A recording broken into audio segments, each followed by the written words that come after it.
Twitch is live. YouTube is live. Microphone stand is stiff. Hello, Rand. Hello, Anissa. Man, it has been a long time. My TV is really loud. Struggling to grab the remote. Hello, Jadens. Turning my TV up so I can actually hear it. Hello, J-Girl. Hello, everybody. Splatfest that I didn't even know what was happening with. Like, I didn't even know what it was. Yeah, I didn't intend on being gone that long. I was just way too stressed. Splatpocalypse. Well, do you want to live in a world of chaos or a world of order? I'm going order.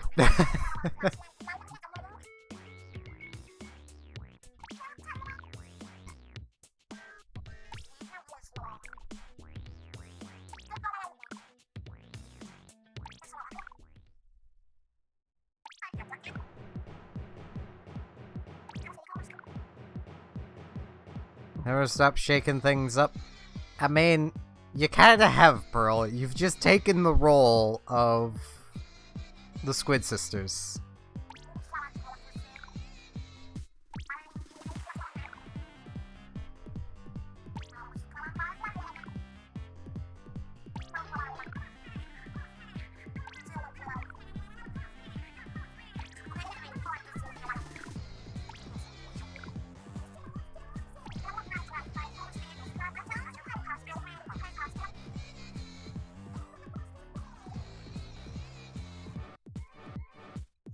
Oh, Pearl has seen the internet. That is not a good sign.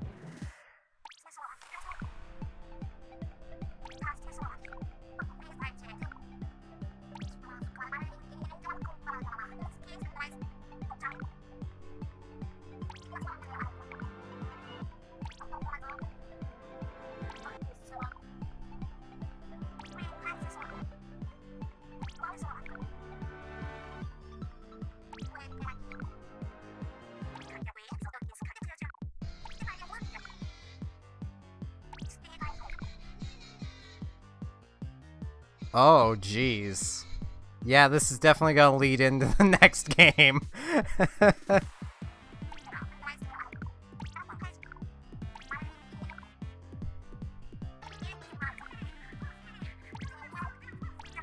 Yeah, Pearl is not thinking this through at all.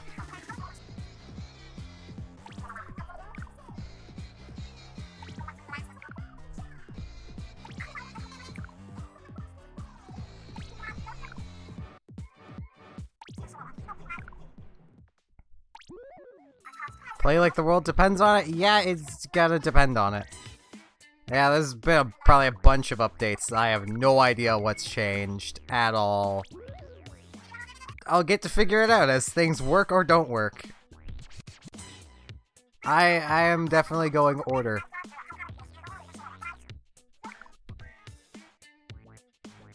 See, my reasoning for this is legitimately in every MMO, I am always a cleric, aka the most order you can be.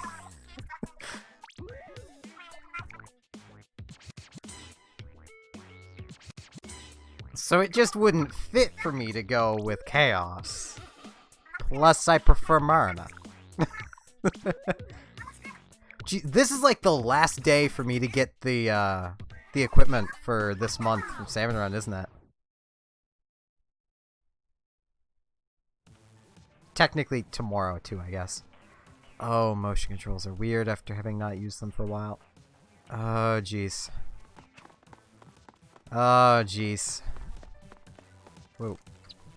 Why is this stick suddenly not responsive? Order!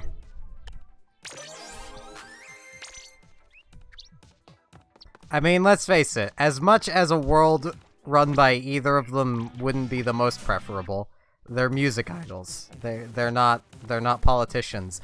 Pearl is the one I would trust the least as well. Also, how am I still technically X?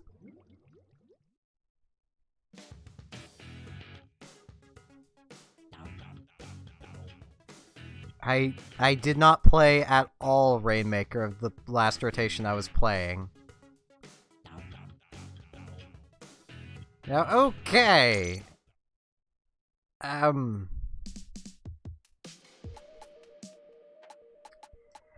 gonna go to what I remember the best and make sure my controls are still set up. And yeah.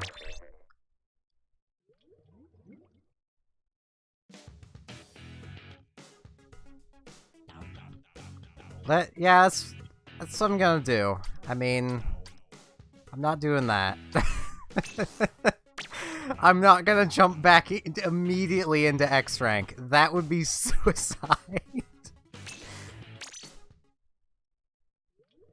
I am going to be so rusty. Oh, jeez.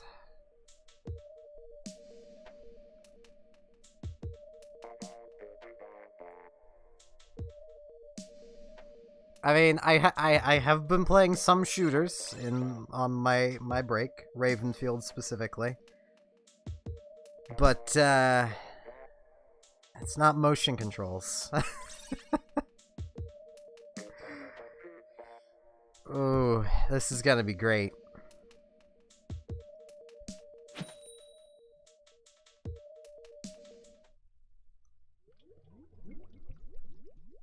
Trying to remember where I used to keep the microphone.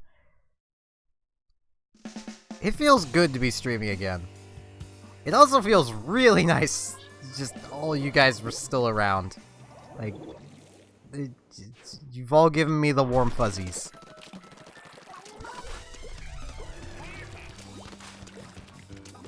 I mean,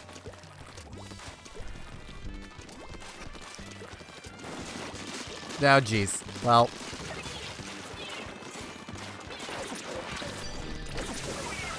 Well, this is happening. That just happened. Ow. Ow.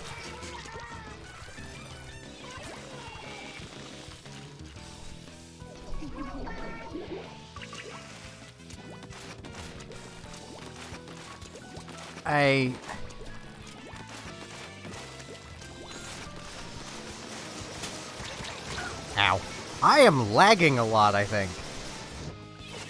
Fair enough. I don't know why you guys like me, but... I will take it.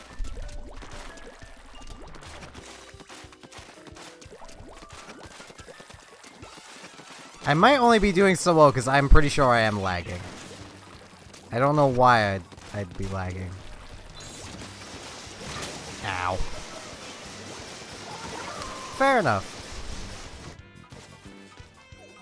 I mean, I'm pretty sure I've probably come decently close to pissing you off a few times there, Rand.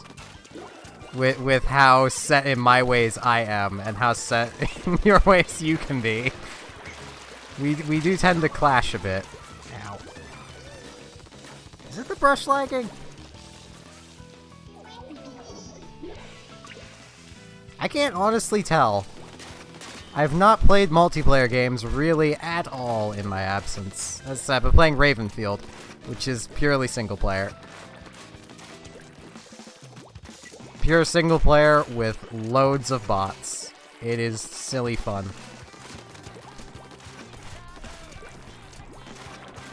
I suppose I was playing a bit of Borderlands too. Well, Borderlands 2 as well, I should say. Because I was playing Borderlands 2.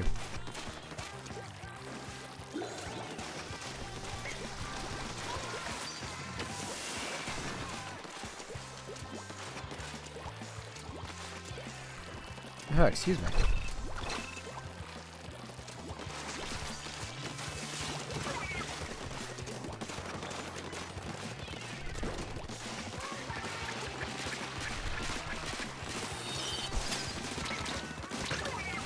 Aha! So I think it's safe to say I'm not as rusty as I thought I would be. Ow. I feel pretty rusty.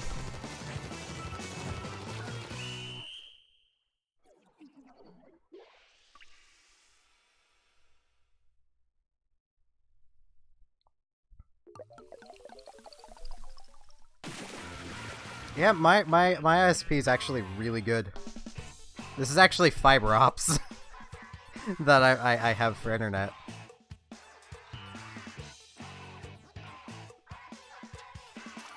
It's probably the best ISP in Nova Scotia. I have seen it, and I was very disappointed by the fact it's coming out next year.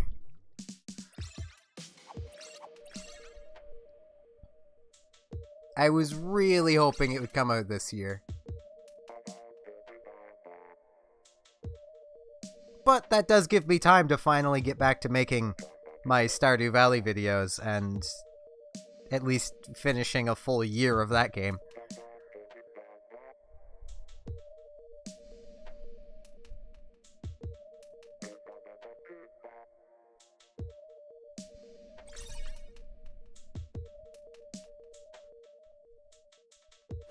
I'm still only level 75. And I do not know what emote it needs to just put through, because I can't see. My YouTube is like square. I mean, yeah, the developers will have more time to get Animal Crossing right. And it seems like it's going to be very different from the older games in the way multiplayer is handled. Ow. So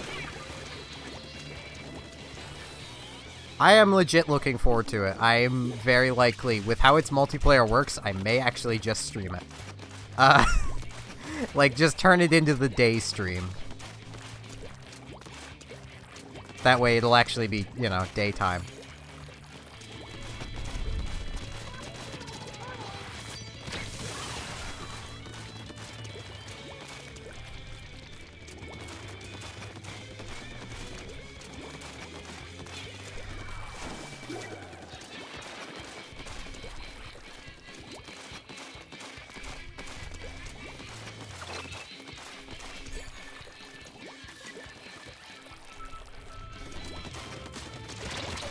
Ow.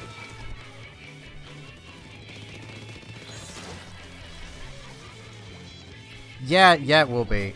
Like, that's one thing that, when I did my Animal Crossing City Folk series, like, that's the request I got the most was, hey, can we play together? And I always had to be like, I'm sorry, no, the Wi-Fi shut down for it.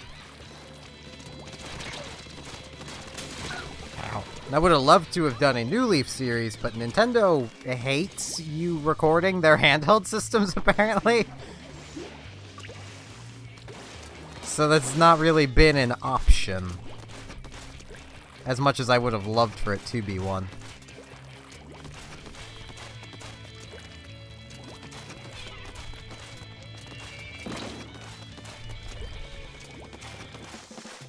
Because mostly because I just love New Leaf.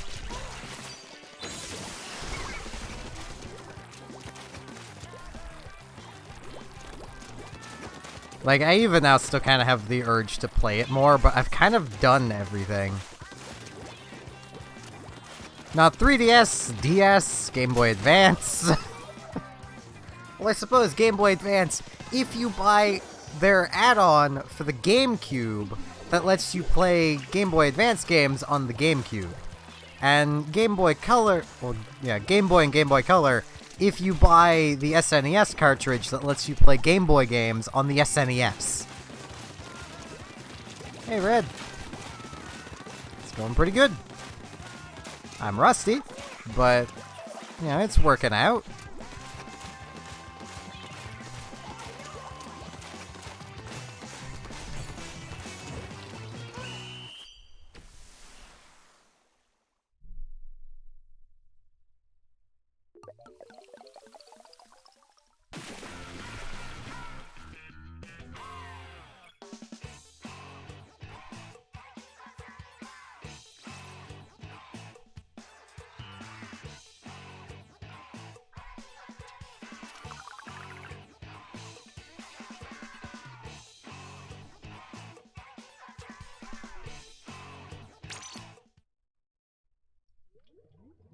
I didn't see the scores, but I doubt you did that bad.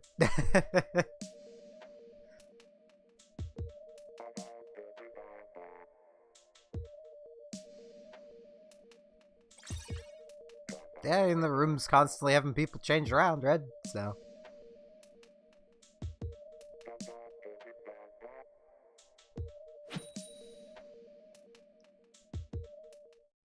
Nope, Splatfest is like next month. I don't know why they announced it so far ahead of when it'll be. I thought it was gonna be this weekend as well. And then I actually looked at the app and I'm like, wait, that's next month? What?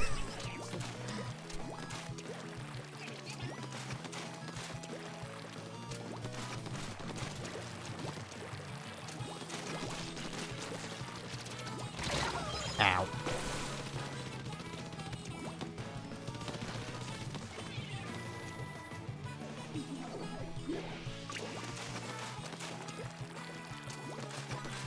I mean, I guess it's kind of just to try and bring in as many people as possible and give people chance to, you know, tell their friends who might have stopped playing that, hey, you know, the final Splatfest is coming. Like, I'm gonna be trying really hard to convince my girlfriend to pick up Splatoon again and play during the final Splatfest. Though I don't think she'd actually be Order.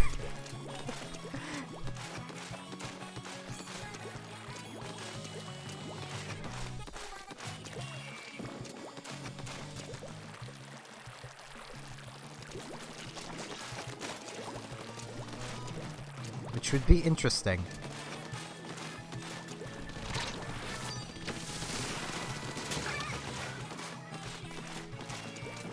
Should've just ran. That is a tongue twister. Oh jeez, someone there. Okay.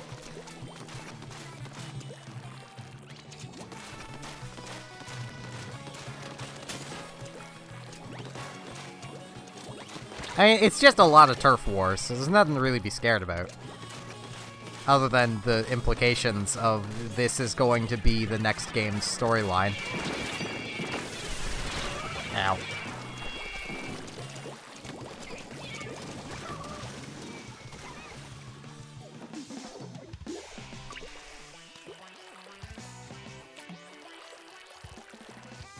I mean, if I'm anything to go by, the Splatoon games are still fun if you've missed all the Splatfests. I probably stumbled over everything I just said there. This is what happens when I don't really talk that much for a while. I start to kind of slur my words.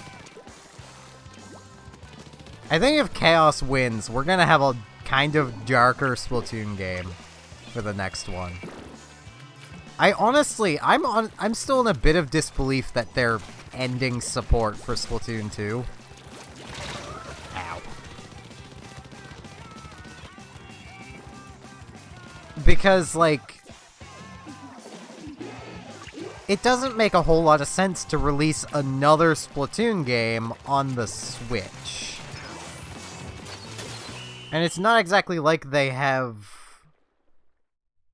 a new console coming out, as far as we know.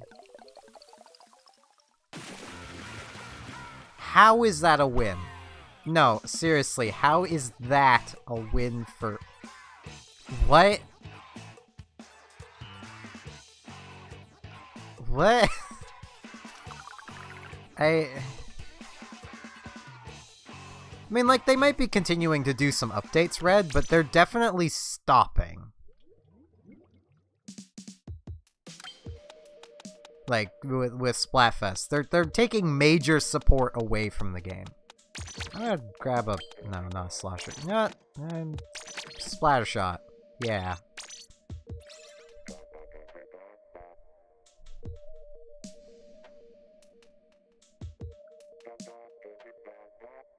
I mean, it did kind of seem like they were running a bit low on ideas. Like, they were grabbing weird gimmicks. But they could have started recycling gimmicks. Like, there was nothing stopping them from just recycling old gimmicks and doing new shifty stations with old gimmicks.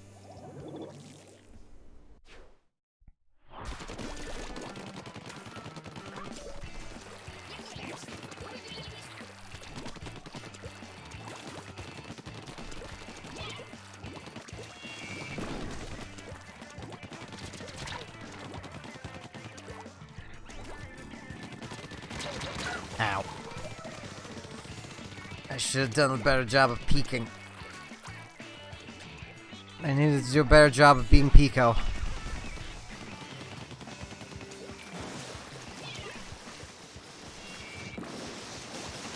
Okay, what? How did that person not splat?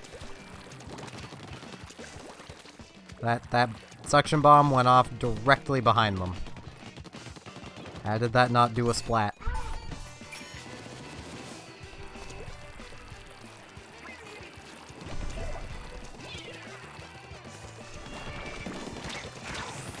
I'm dead.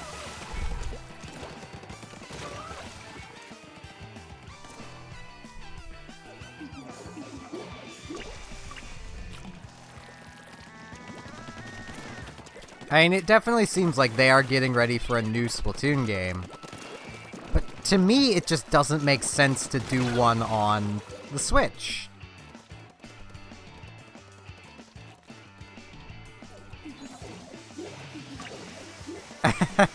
Yeah, that happens sometimes. Ow. I hate the range of the splatter shot. I'm not used to it at all. Oh, I'm doing so bad.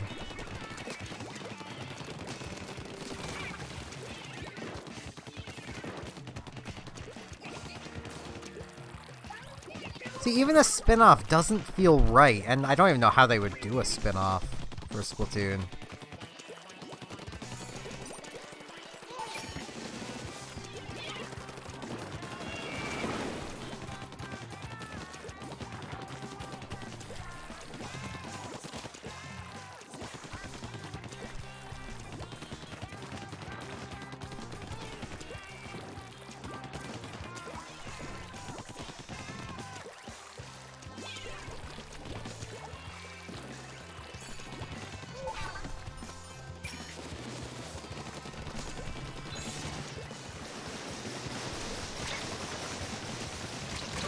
Ow.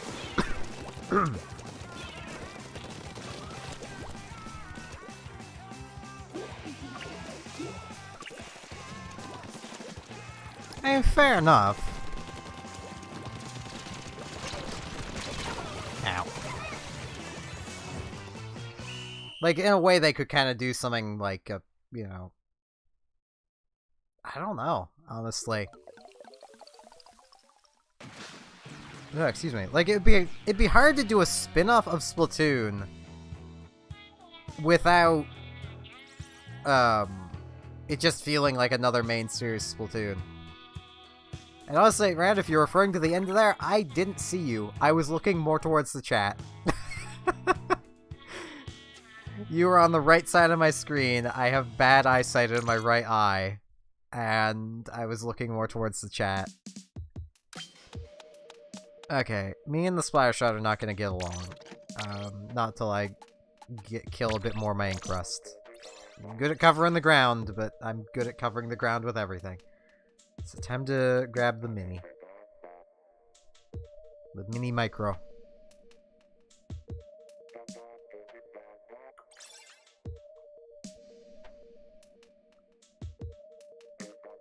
See, that could have worked had I not accidentally jumped out.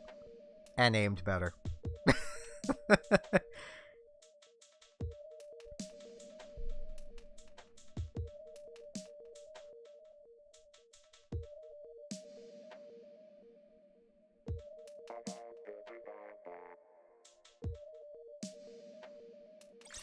Mario Maker in general has always been disappointing for me, so I really need to stream one of these days. Super Mario Bros. X, and show what an actual, like, Mario stage maker is. The kind of thing you can make full games inside of.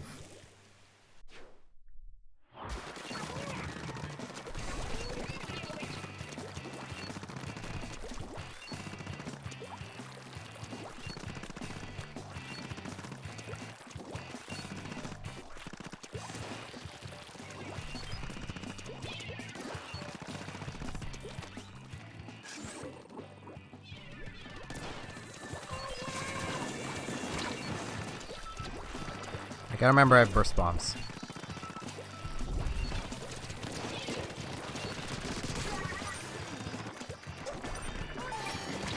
Ow.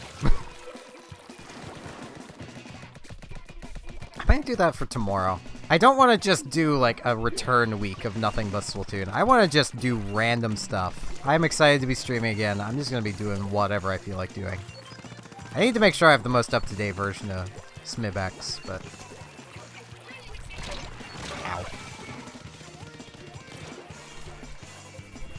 But yeah, it is just beautiful, the amount of things you can do in Super Mario Bros. X.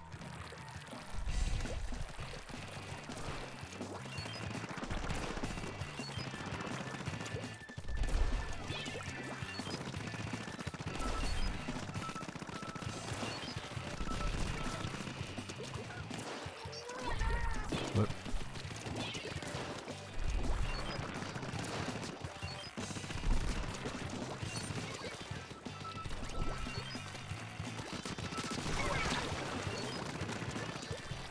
I feel like a beacon. I feel like a living beacon.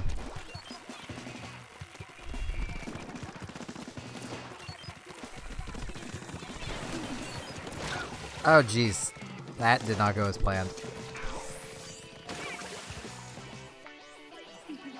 But yeah, for like kind of like even like a brief rundown of like in Super Mario Bros. X, you could play as Mario, Luigi, Peach, Toad, Link. Like, it's a little ridiculous what all you can do.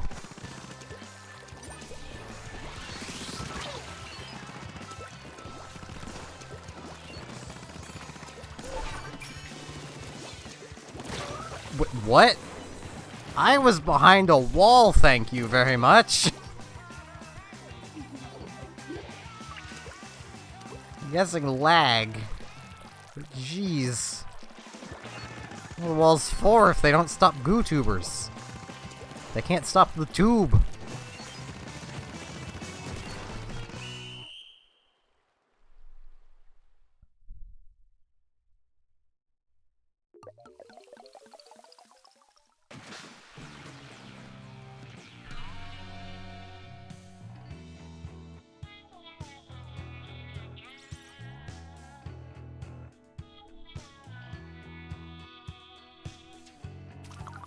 I don't think it would have mattered. Well, I mean, it probably would have if you had not tried to activate it and just started charging. Like,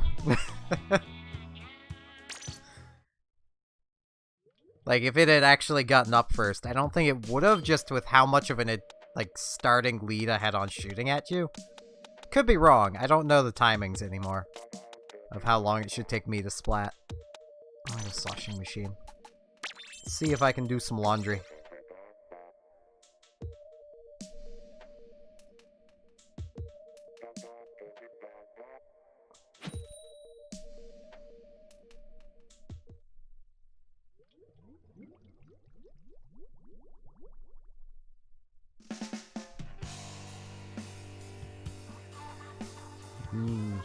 Arrows.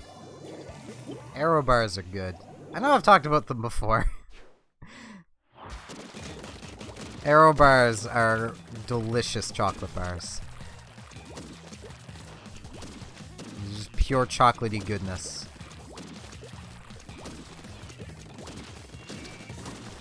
Alright, Anissa. That's fine.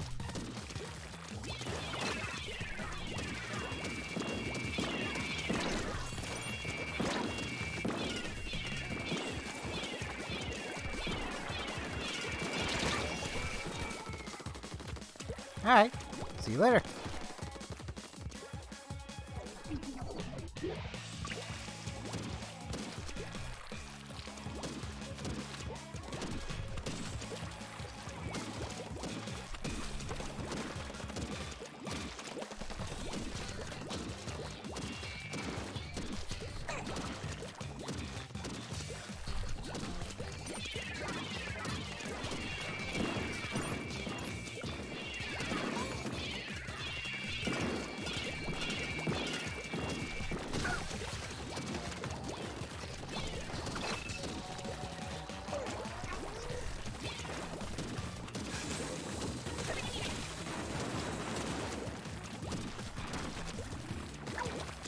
Oh jeez, I'm so bad at this.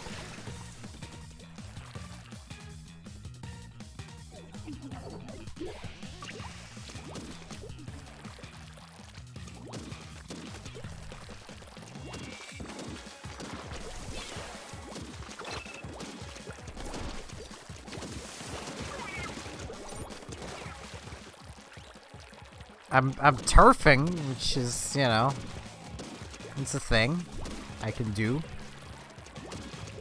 I can go splash and things happen.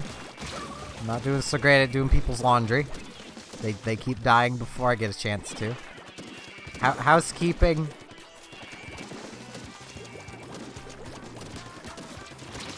Yeah, there we go. Bombs!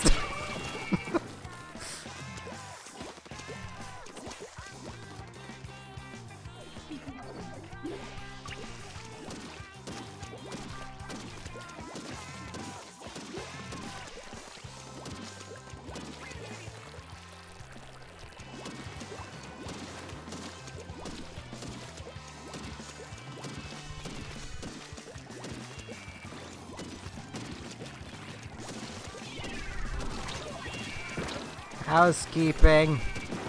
I bring gifts. I died. I brought gifts.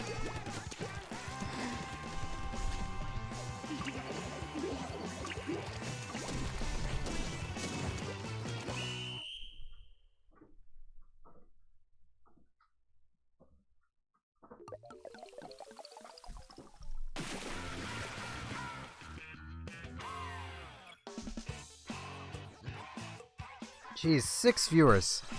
That was a lot of viewers. A lot more than I expected. I do have Left 4 Dead 2. I've had it for a long time. I got Left 4 Dead 2 nearly on release day. Not sure how well it would actually hold up these days. I'm too used to aiming in games. Though, to be fair, in Left 4 Dead, your best friend's the auto shotty, so...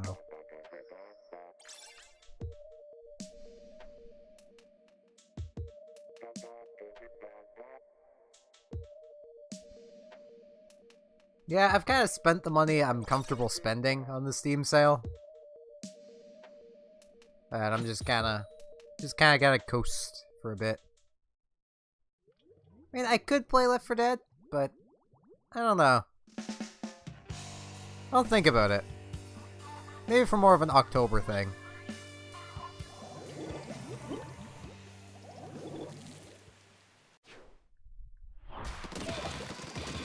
Why? 'Cause I just kind of play whatever. I've legit been considering trying to do a stream of more strategy-style games. Because, like, that's what I play, and usually in my off time, is more strategy games. I have very much a love of strategy.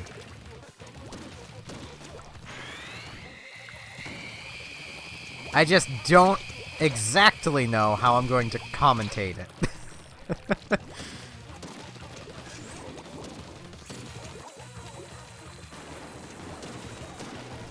Or make it interesting. Because at least like this is like... There's interesting gameplay going on. There's bright colors. There's things to keep people's attention. With like, say, Heroes of Might and Magic, there is none of that. Booyah! Triple kill with the bomb rush. Oh jeez. To be fair, golf commentators just whisper everything, and you'll do. You're only invested because you're trying to figure out what they're saying. Because, oh, they have to be quiet so that the people swinging a club at a ball can focus. I've swung a club at a ball. It doesn't take that much focus. When I was younger, I used to have like a legit interest in golf.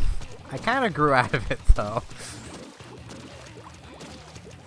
Like, I would legit sit and watch like golf on TV. I don't know why, what was wrong with me, but I did.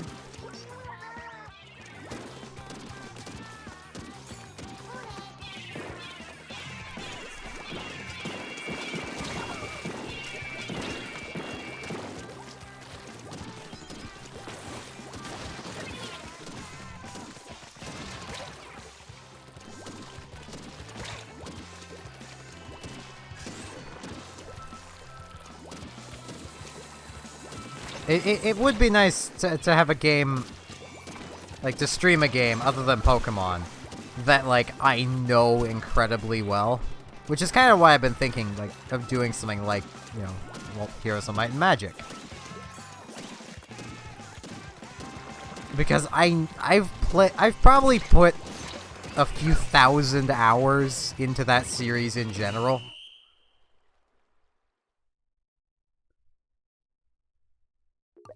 Hello, Meggy Splatoon. I just call you Meg. It's shorter and easier to say without me like slurring it. Unless we get another like Meg show up, and then I'll call you Meggy just to keep it differentiated. It'll get confusing if a Meg shows up, but it's fine.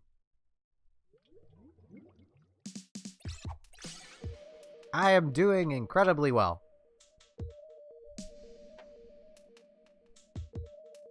I am still using Joy-Cons. I could have back around my birthday ordered a Pro Controller, but I didn't. I ordered an art book instead. Because I am smart.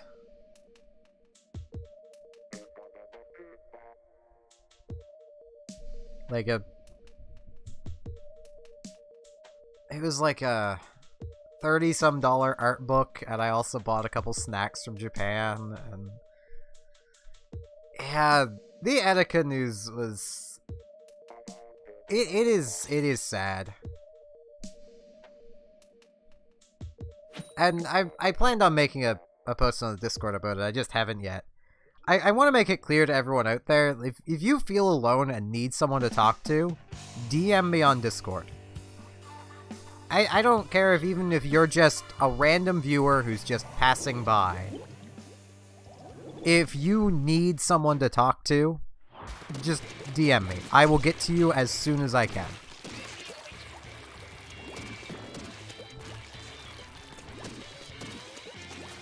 He was a YouTuber who, tragically passed away not long ago. Well, tragically killed himself not long ago. Ow.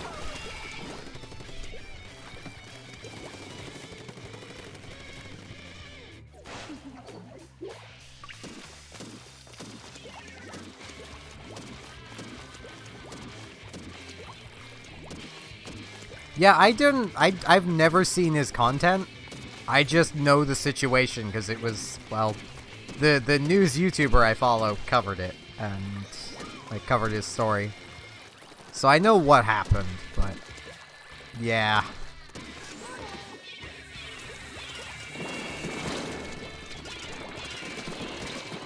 Ow.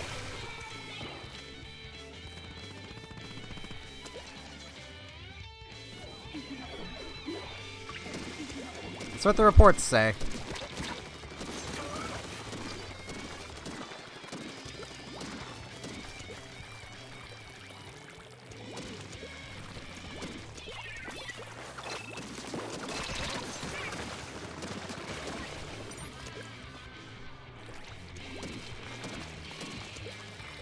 really sad stuff.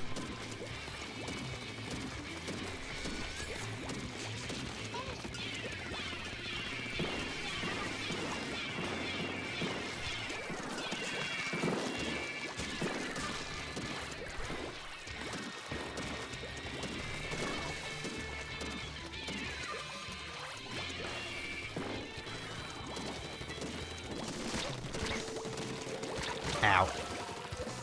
I also want to, and I know I've kind of shouted them out before, but I want to mention the Broadcast for Reps Discord group. That is another wonderful place to go if you ever just feel alone and just need someone to talk to. There is usually always somebody there, and they just want to help. They just want to help everybody.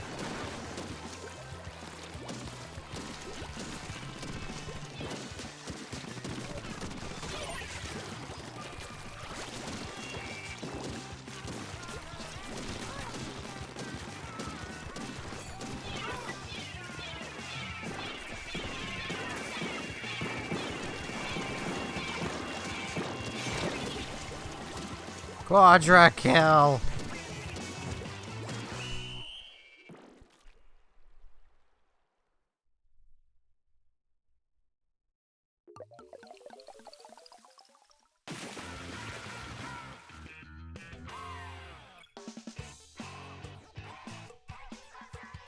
Well, if punching it doesn't work, I don't know how to help.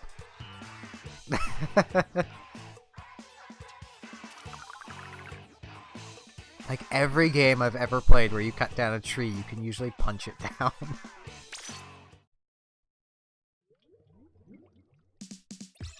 Then again, I've only played, like, 3 games where you can cut down trees.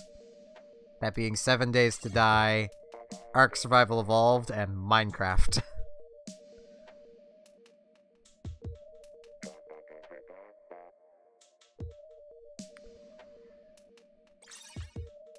Yeah, that is really disrespectful. But at the same time, I can see where they might be coming from on streaming for the attention.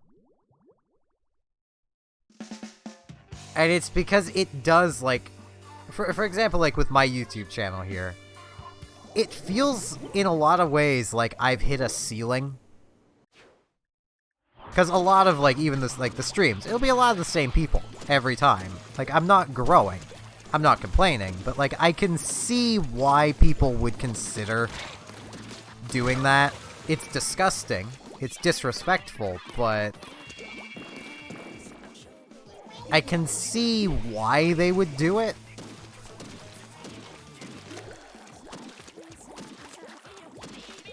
Never dig straight down. Herobrine knows. He knows when you dig straight down. And he puts lava under you.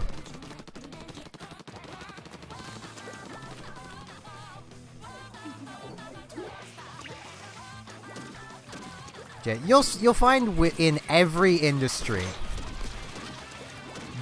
people will always try and capitalize off of somebody's death. Always. I myself, and this is kind of sad to say, is I'm kind of numb to it because I'm a pro wrestling fan. If somebody dies, especially if they're, you know, active in pro wrestling, you can pretty much be guaranteed that the next show you watch, pro wrestling show, will have some sort of reference to that wrestler in a storyline. Not like an in memoriam, no, a storyline. They'll be using this person and their name after they've passed for cheap heat. It's just something I've kind of grown numb to because of that.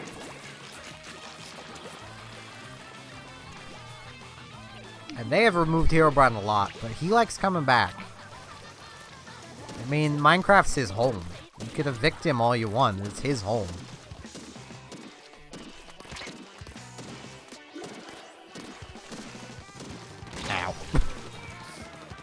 I am a dwarf fan digging a hole. Diggy diggy hole. Digging a hole.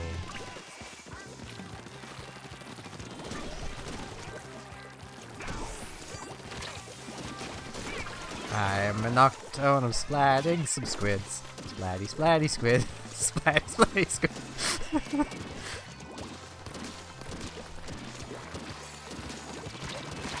Ow.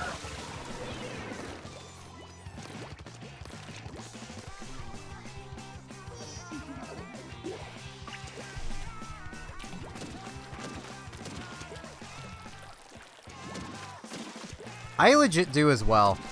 Like, there's a lot of people that, like, will hate on the songs. But, like, the Minecraft community has a lot of talented musicians in it.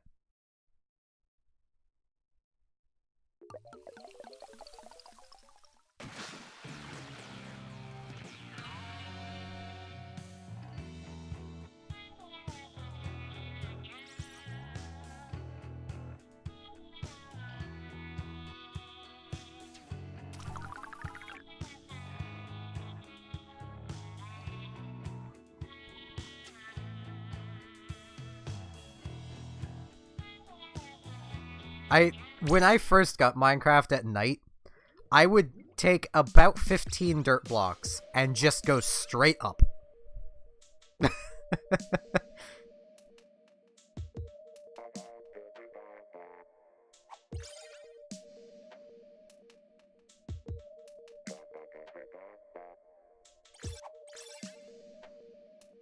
I myself, at least recently, have mostly just been listening to music from the mobile game Azure Lane.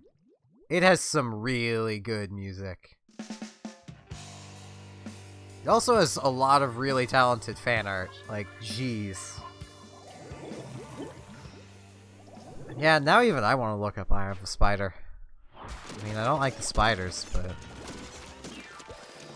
Actually, Minecraft spiders aren't bad.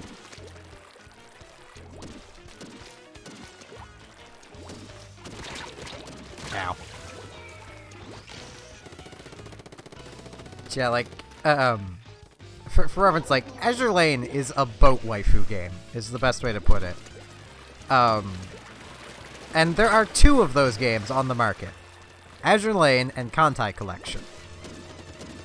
The developers of Kantai Collection basically tried to say, like, oh, you know, a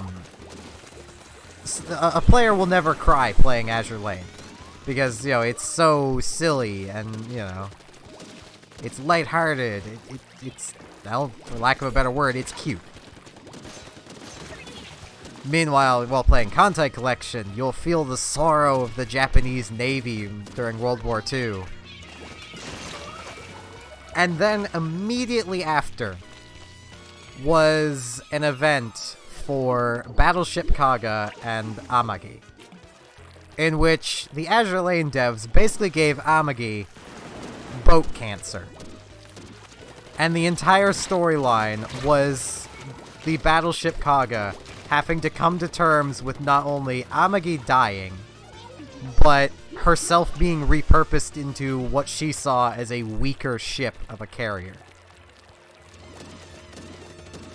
And also along with seeing the refitting basically break her sister. Talking about Azure Lane and Kantai Collection. But, like, that event storyline legit had me tearing up at the end.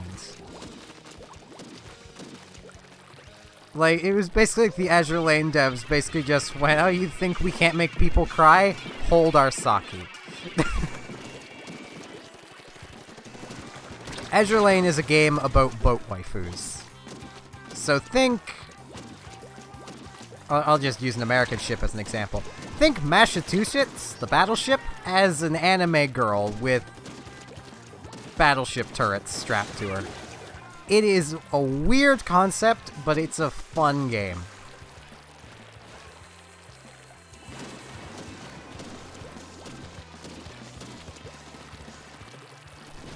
Ow. It's actually going to be getting an anime. It is in the works. I am legit excited for it, too. Like, an event that happened just recently was, Bismarck. Bismarck's Last Stand. Which was another moment where just, yeah. Throughout the entire final part of, like, the final stage of the event, which was sinking Bismarck, basically, there was no music until the Bismarck fight. It was pure silence, other than the sounds of your, your characters speaking and their turrets firing. I have seen Yandere Sim, but I have not played it.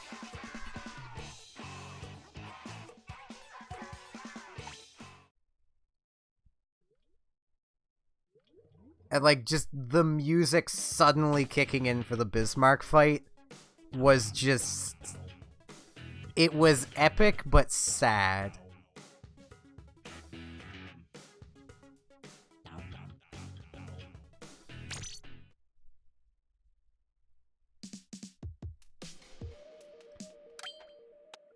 I have tried playing Wind Waker many times in my life. I do not have the attention span or patience to get through the Forsaken Fortress. No joke. I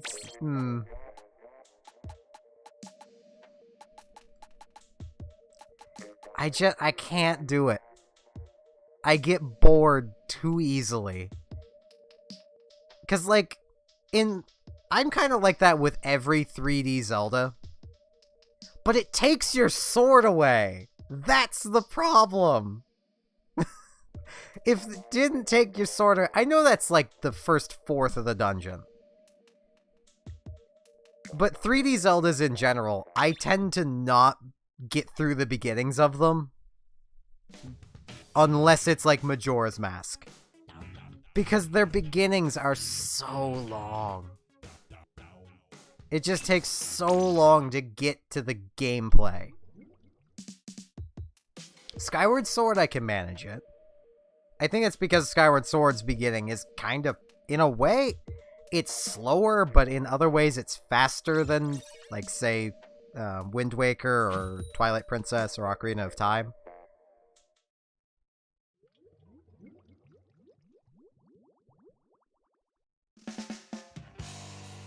Like, I do legit want to play Wind Waker. I want to play through it. And it's probably going to end up being a series on the channel at some point, because my girlfriend's played it. She loves it. So I'm thinking once her and I can get together and start recording series and stuff and streaming, that we'll probably do Wind Waker as one of them.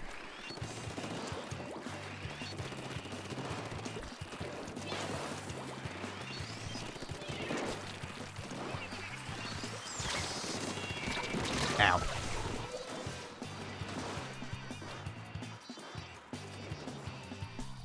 And also, Rand, I have not heard of Run the Jewels.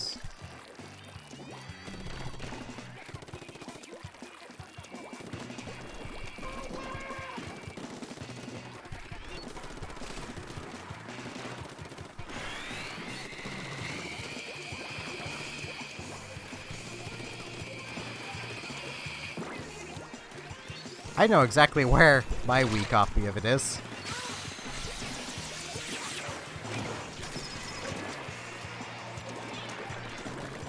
Ow. I have not heard of that, Rand.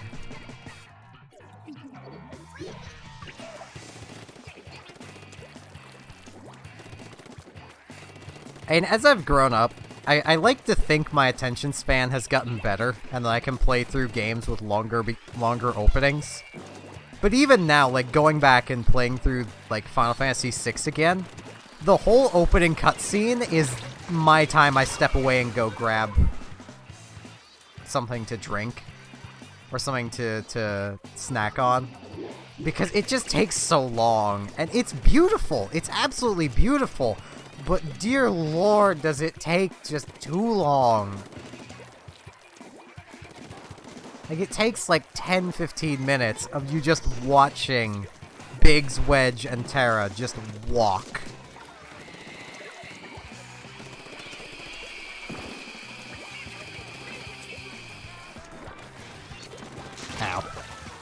I have not heard of Souls of Mischief.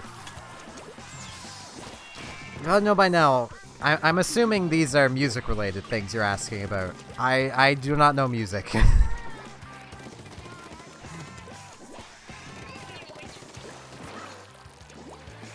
At least the driving in GTA is kind of fun. And let's face it, it's GTA. You can just decide to change things up if you want.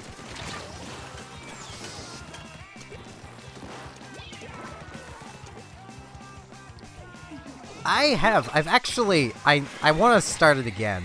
I actually, for a while, was doing a Majora's Mask stream. But as I mentioned, I want to do it again. Like, I want to start over. I want to have a better through line of what I want to do. Because, like, I want to stream it, and I want it to be 100%. Which is gonna mean I'm gonna need to write out some notes so I can remind myself when to do certain things. I have played Minish Cap. It was my third Zelda game. I liked blowing up the bomb house. That was very fun. Actually, no, wait, that wasn't it. That bomb house was Oracle of Seasons. Yeah. Oh, jeez. The jar is what I liked the most in Minish. The Gust jar. That was fun. Not a puppet. Why don't you be a puppet person? I'm gonna make you into a puppet. I have the sewing ability. I could do it.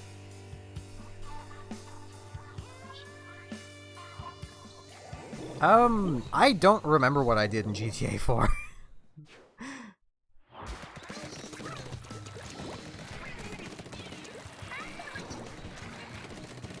Like, my playing of GTA 4 was so long ago. Like, I played it on our Xbox, and I never had much interest in actually playing the story. Which I know for some people is probably, like, sacrilege, because apparently GTA has some decent stories.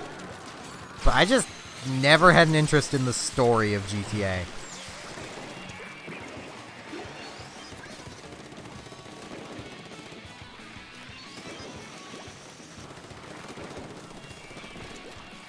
I just kind of messed around with it.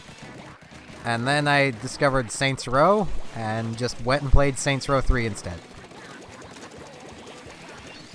Because it was just a more fun game to mess around with.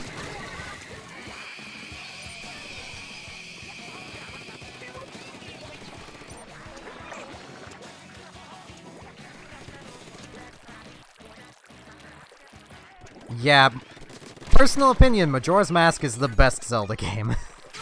At least that's what I think.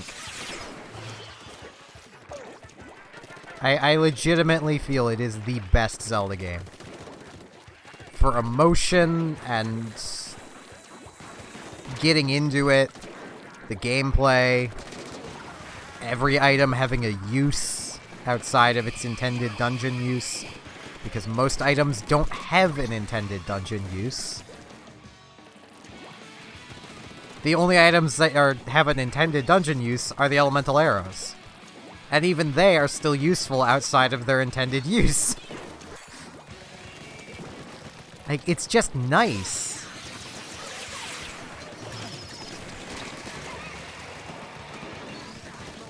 Especially when you compare it to its sister game of Ocarina of Time. Like, Ocarina of Time is great.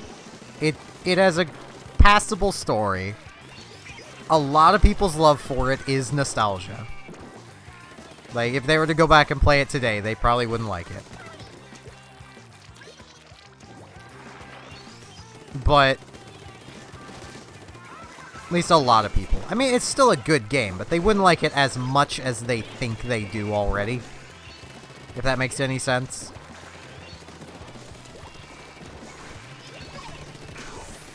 Did I say Majora's? I meant Ocarina.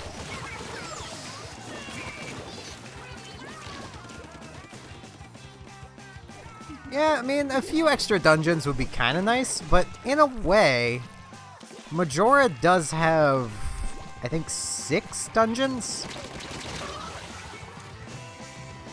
Because, you have the 4 main temples, and then the Oceanside Spider House, the Swamp Spider House. You have a mini dungeon with Kaifei's quest to get the Sun Mask.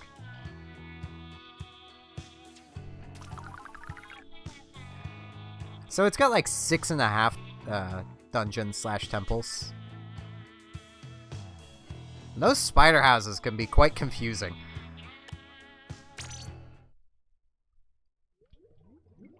I think I played when it came to GTA 4, I played Ballad of Gay Tony, which I think is the DLC / expansion. Could be wrong.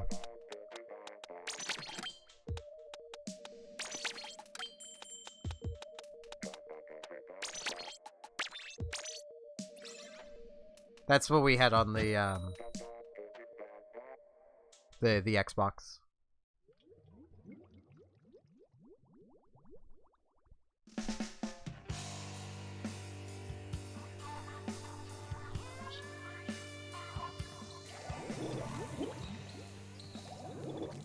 Like, when it comes to, like, the Majora's Mask, Ocarina of Time debate, the thing I always kind of fall back on is Ocarina of Time was a spectacle. Majora's Mask was an experience. Like, that's probably the best way to describe both games. One's a spectacle, one's an experience.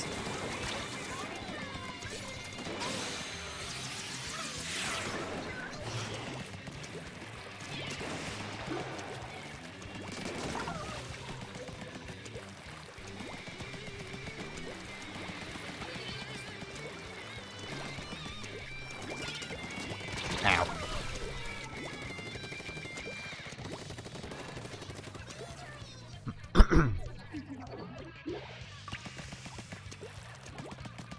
Which, I mean, both of those, like, my descriptions of them do seem really fitting for the order in which they came out.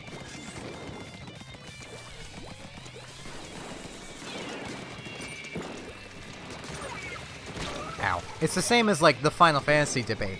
7 is not the best Final Fantasy game by far. It's probably one of the weakest Final Fantasy games.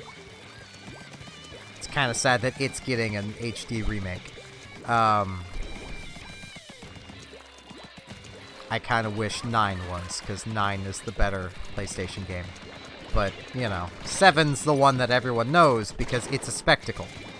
It was riding on its visuals to do well. They put so much on the line, just hoping those cutscenes would sell people.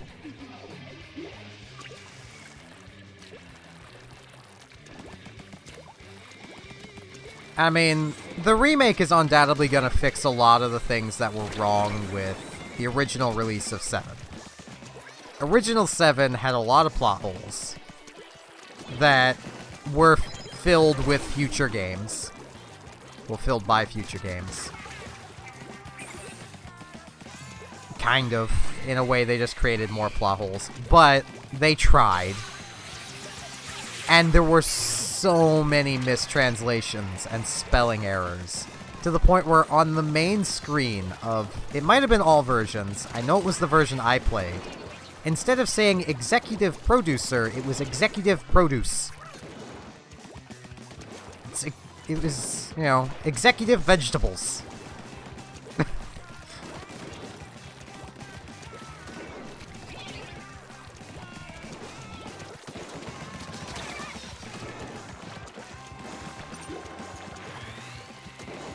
Barrett's entire dialogue was just problematic, to put it lightly. Barrett talked like someone who has never met a black person thinks black people would act. Like, that's how Barrett talks. That's his dialogue through the entire game. He's still a coolly designed character, but... Original 7 has issues that hopefully are going to be fixed.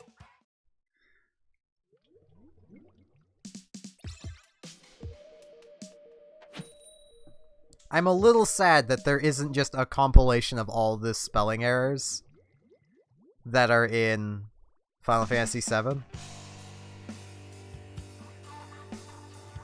Alright, Red.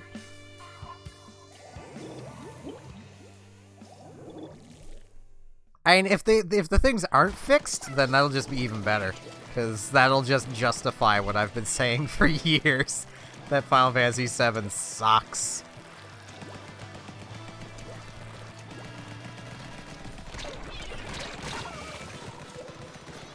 It's more people don't want to compile them because it proves that there's problems with Final Fantasy VII. To the Final Fantasy VII fanboy, it's a nearly perfect game. I say fanboy, I should just say devoted fan. Like... Which, I mean, to be fair, that's something you just do when you're really devoted to a game. You go die hard for that game. I mean, that's something that playing, you know, EVE Online for so long has taught me. Like, that game is not perfect by any means. Back when I first started playing it, I definitely thought that, though. And I would defend it to the, you know, the hill, like... But it's not a perfect game. I can see that now. I can look at it more objectively now. It has its problems. I've been suggesting fixes to its problems to the community for a long time, because the more people that get behind a potential fix for a problem, the higher chance it has of actually being fixed. A lot of the community doesn't see what I'm bringing up as actual problems, but, you know.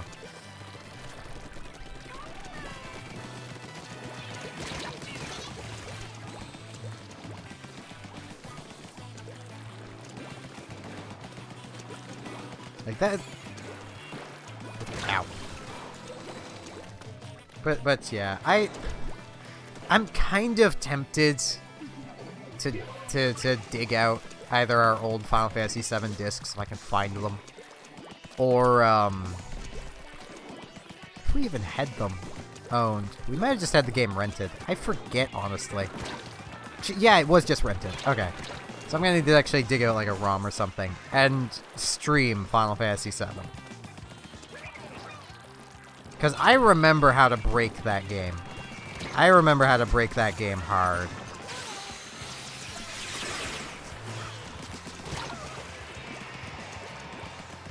Ow. Mostly with materia. Materia breaks it.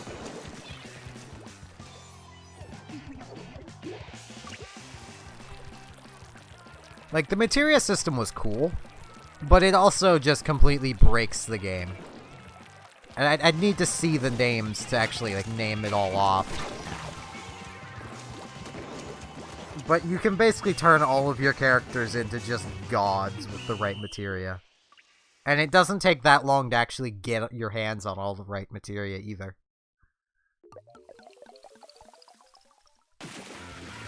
So I think if I were to stream any Final Fantasy game, I'd probably aim for 6 or 4.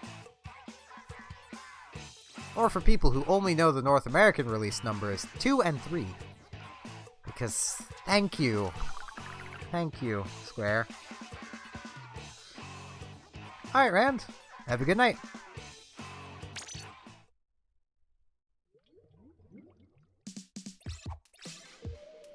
Thanks for tuning in.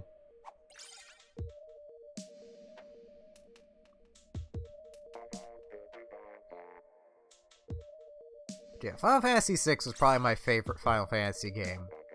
Followed by 9, and then 4. And then 12, and then 3, 1, 2, 8, 7, and then all of the 13s can sit at the bottom. I've not played 15, so I don't have an opinion on it.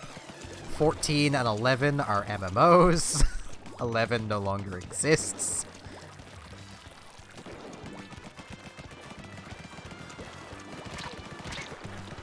They're fantasy games. Both 4 heroes gathering 4 crystals well, 4 or more heroes gathering up 4 crystals that represent the elements, and then saving the world.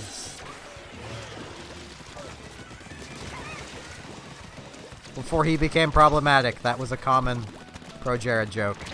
Was the where have I heard that before when it comes to an RPG where heroes must collect 4 crystals of the elements.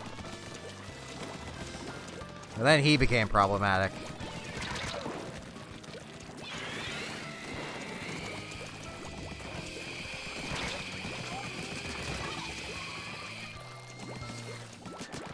I think I'd have some level of sympathy for him, like Pro Jared, if it wasn't painfully obvious that he was in the wrong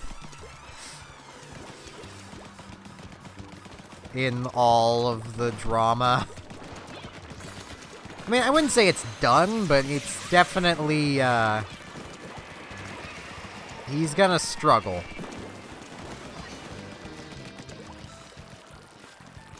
I mean, let's face it, back with the Keemstar drama and him getting permanently banned from even owning a YouTube channel, everyone thought he was done, but look at Drama Alert. He's not the owner of that channel, he's just the host.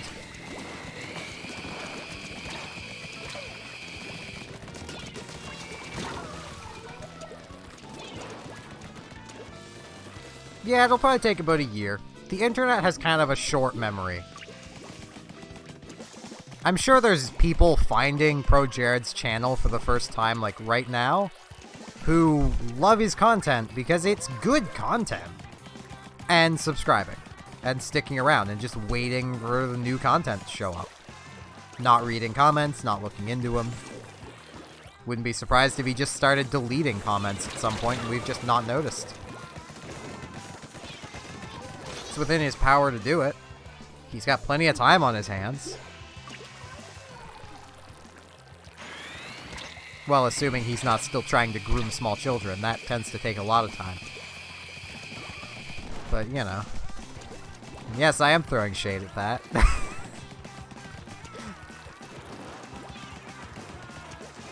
What's he gonna do? Send me his nudes?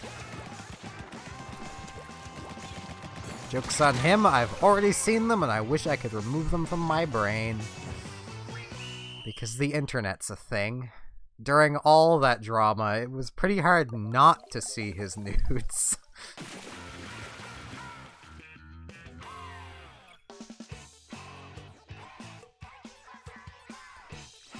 And right now I should apologize that this is not as PG as my streams usually are. But I'm just too excited to be back. I've not flipped my full PG. You don't want to see them. He's not the best looking guy.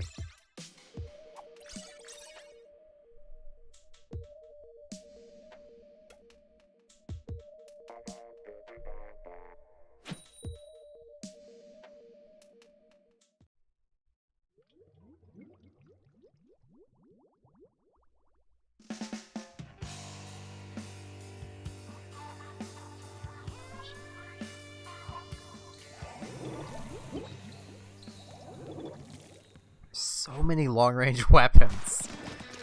Jeez.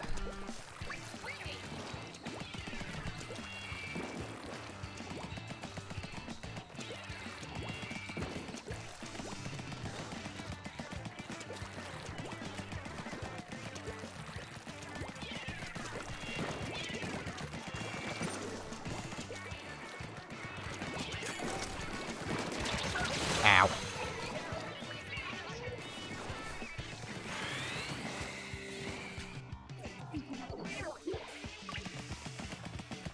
Legitimately, though, when I first saw Pro Jared, like, I liked his content. He was funny. My first thought was, this guy looks like a creep. He just has that look to him. That legitimately, when all of the controversy started, my first thought was, I'm not surprised. I was a little surprised that hadn't happened sooner. I think it's more the sunken eyes. Like, he just looks shifty and sketchy and just No.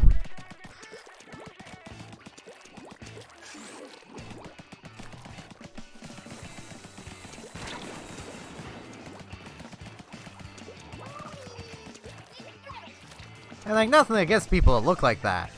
Like it's just kind of like basically like Disney villain kind of look. Like it's Disney's fault. When I see someone who looks like him, I just immediately think that. He kind of has the look of the oh geez, what's his name? The religious man from The Hunchback of Notre Dame. He has that kind of look to him. You know, hellfire. Yeah, I'm not gonna try and sing. I'm a terrible singer. But I might actually be able to sing that song if I actually tried. This is kind of deeper. I can do deep tones.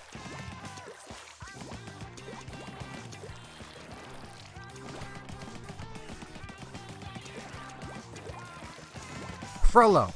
Frollo, that's his name. So I'm pretty sure it's Frollo. Frodo is the Hobbit. Who takes the ring and is captured and is being taken... No, he's never captured. Well, he is captured by a spider. But he's not the one that was taken, you know, being taken to Isengard. Yes, I know Lord of the Rings. I've watched all the movies except The Hobbit. I've not watched The Hobbit. I've read the book, not watched the movie. I don't know how they made 3 movies out of that one book, but by George, they did it. Also, The Hunchback of Notre Dame is like the only Disney movie I've really seen. I have seen a few others. Like I've seen Lion King. And I could technically name off a bunch of movies, but I've not watched the entirety of them, so I don't feel like I can say I've watched them. Because like I've watched bits of Little Mermaid and Aladdin and nearly every old Disney movie. I've probably seen bits of it, but I've not seen the whole thing because attention span.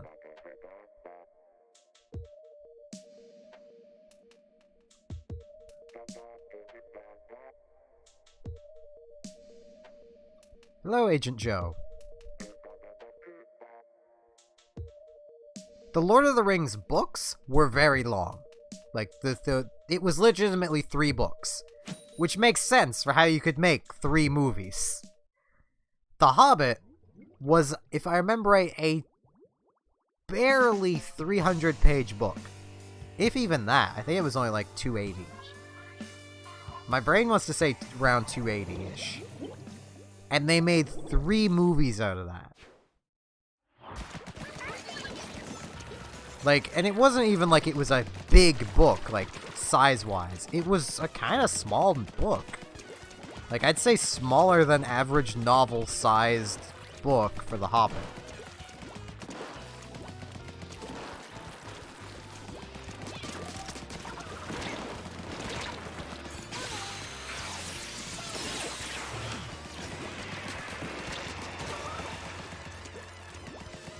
Hey, it's a good book. I'd actually recommend everyone read it.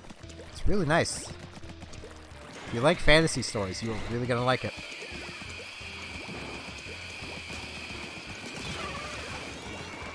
Have I seen Cars? Yes, I've seen Cars. Don't remember anything about it other than they were cars. Ow. They were cars that talked, and that's like all I remember. I think there was a... I don't remember.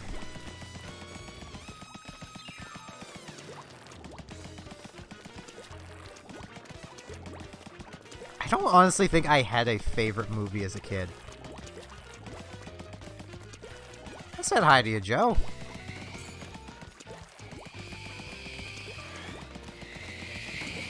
Pretty sure I did.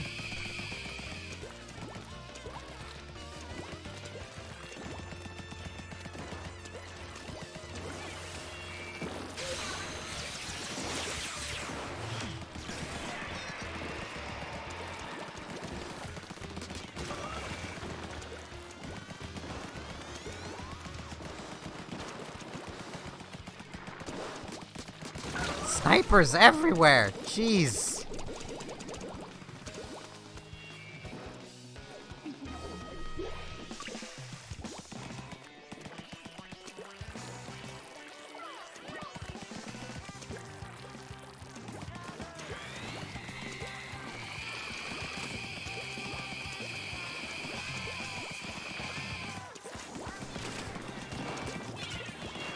Ow. Trying to think if I had a favorite movie as a kid. I legit don't think I did. Because, like, I never really had the attention span for movies. Oh man, the one movie I just forgot I've seen that's Disney, and I hate myself for forgetting it. Treasure Planet. Treasure Planet was amazing. Oh, I need to do that. I need to stream that game at some point. It had a game. Sailboats in Space. It's amazing. I might be a little biased because I just love sailboats, but...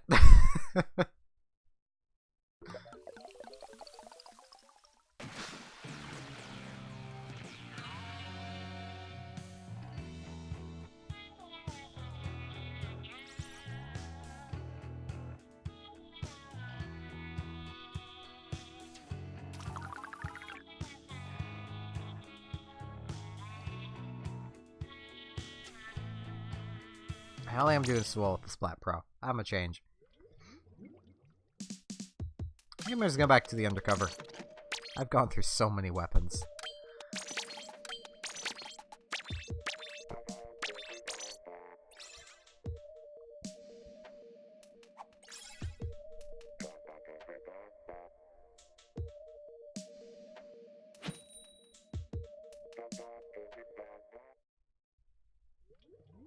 I did definitely have some favorite games as a kid, though. And I legit went back and was playing one of them, like, yesterday. Because I just needed the nostalgia. And man, has it... It's aged well, but it also hasn't aged well. I have no idea what just happened. Are we gonna have connection issues? I am me. Is that just gonna be there this whole time?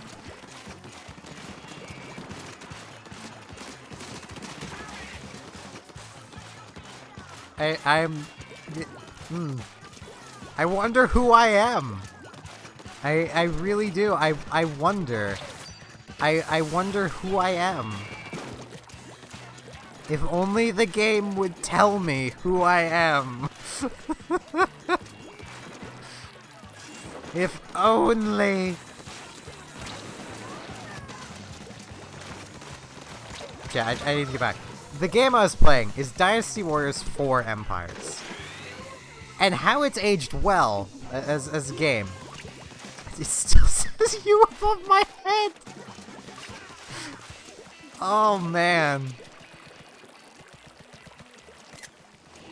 Captured. How it's aged well is the Dynasty Warriors formula really hasn't changed that much.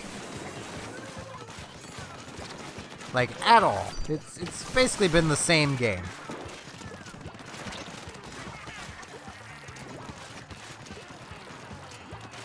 So, like, it still plays like butter, basically. Like, it's really nice. Only downside, in the way it hasn't aged well, there's no direct camera control. So, you basically have to block to turn your camera. Or run in a circle. Which, as you might guess, isn't exactly the most productive way of turning a camera.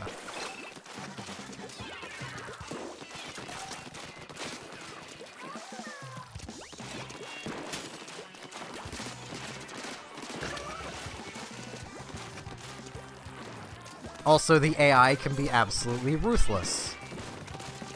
As the Empire's games for Dynasty Warriors, while it is a hack and slash, you're basically fighting to take control of China. And to do that, you take over each region one by one. Well, as you get into the late game, the AIs will start invading your territory a lot more.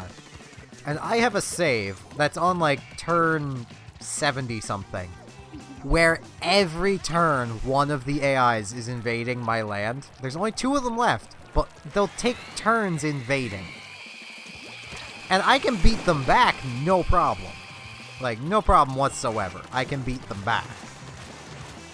But I can't progress, because if I let either one of them actually, like, if I don't defend, they'll get a foothold, and then I'll have to spend, you know, more time to get into their capital area and just capture everything. So I'm just kind of stuck.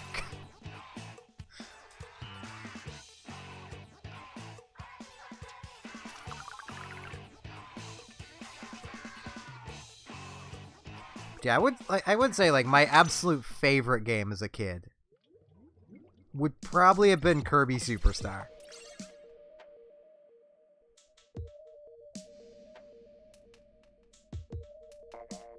Like, that just being, like, my absolute favorite. Even to this day, that is still within my top 5 favorite games. Only now it's Superstar Ultra, because there's really... Ultra is just Superstar, but better.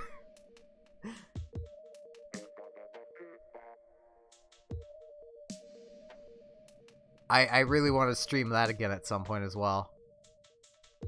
Because, like, my first stream of it, in, like, 2 hours, I got through Spring Breeze, Dynablade, Gourmet Race, Great Cave Escape, and got through, like, a 4th of Milky Way Wishes. Like, I don't know that game super well. It's probably not even fast if you look at some speedruns. I don't care about speedruns. That's fast in my opinion. Considering as a kid, that took me, like, hours to get through, like Great Cave.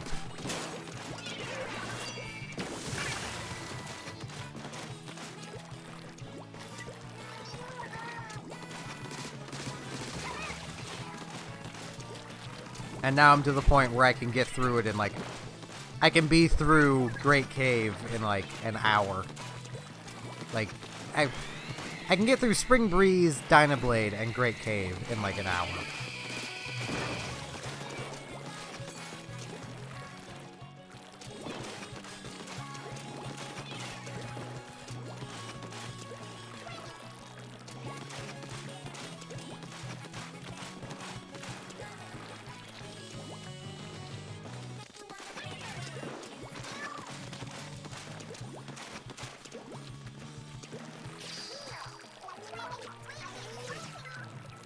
Yeah, I'm gonna come back this way and turf over here a bit.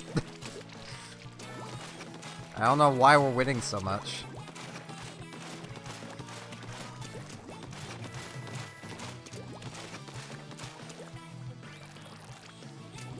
The Knights games are awesome. Robotic has me to thank for her getting into Knights. I, on a whim, bought her Knights into Dreams on Steam. Not, like, having no idea if she'd even like it or not. As she just fell in love with it, and I still get the warm fuzzies over that.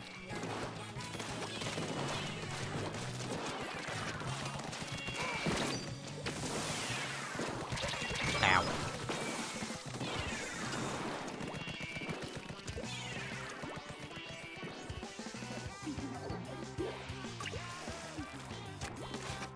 You know, in the earlier Animal Crossing games, Tom Nook's jobs were ridiculous.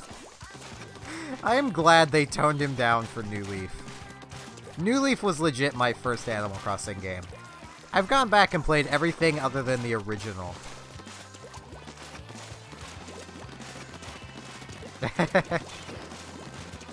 Yeah, I remember... I legit remember the day she met with you, because she was telling me about it.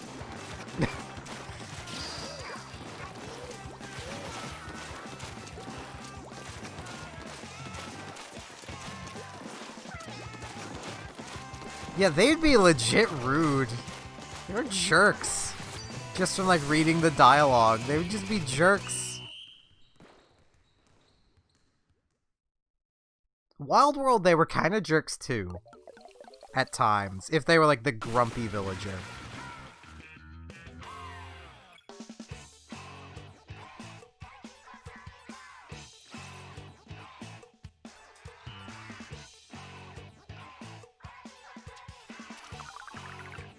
I've never had Rossetti come out.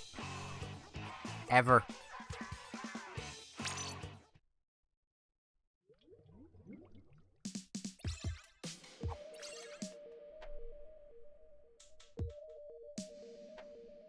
Well, I can't say that. I did, so I could give him his job back in, New Leaf. I purposefully reset so he'd appear so I could give him his job back. But I legitimately just started the game, reset, just so he'd appear. Because, man, gotta give the man his job back. That's his job. And if he's not there to do his job, then the resetting would be off the scale. Oh jeez, I'm gonna be spotted. No, my carefully thought out plan!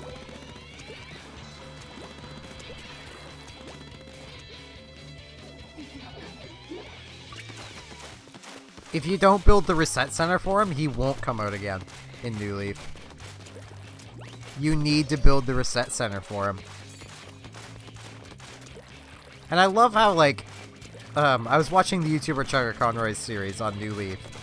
And he's there like, you know, you want to give Rossetti back his job and inconvenience you. It's like, in what way does it inconvenience you to just not reset?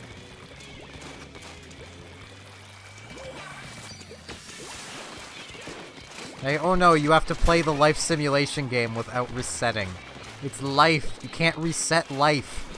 That's the point of Rossetti.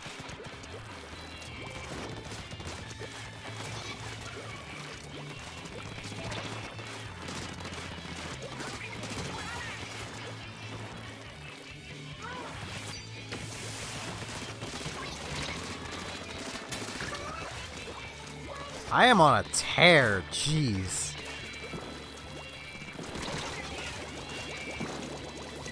Okay, I don't like that guy. Well, it was, I think it was Danny Boy. I don't like Seabaggers.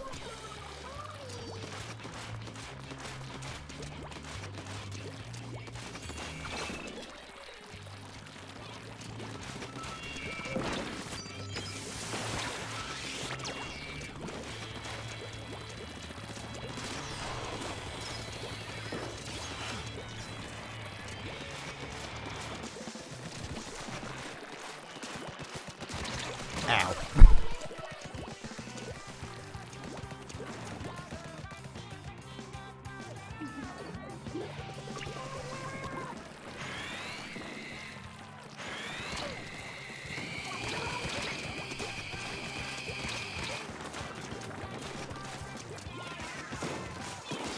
Ow. I was asking for that.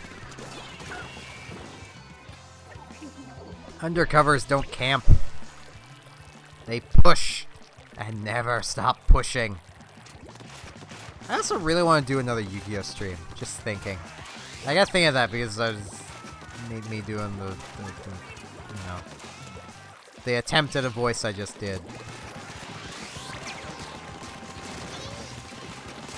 Cause like there is so much I want to do in Yu-Gi-Oh Pro. Like, I have so many decks I want to play, but I don't... Like, playing them on my own time, I just don't do it, for whatever reason. I've built a bunch, I just never play them. Chugga wasn't my first. I'm trying to remember, who was the first YouTuber I ever watched?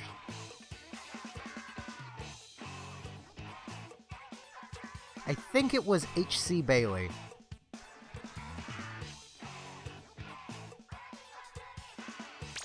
HC Bailey being another YouTuber along the lines of Chugga Conroy, only he's a bit further into the pure walkthrough category. Well, Chugga's more in the entertainment walkthrough category. I actually found Chugga because of HC Bailey, because, like, his videos started getting recommended to me. Fun fact about me. When I go to sleep at night, I tend to turn a Chugga Conroy playlist on because I need noise when I sleep, specifically voices when I sleep. Like, music doesn't work. It needs to be voices. And Chugga Conroy is one loud dude, so I turn him on.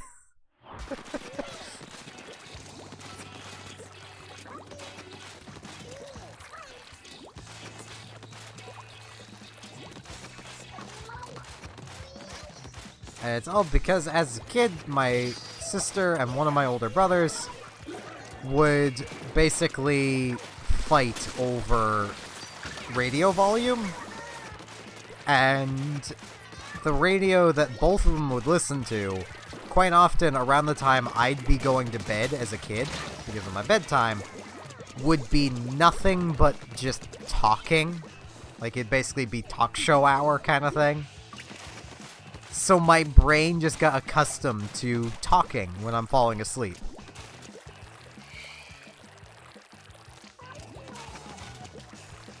The only exception I have ever found is if I'm lying next to somebody.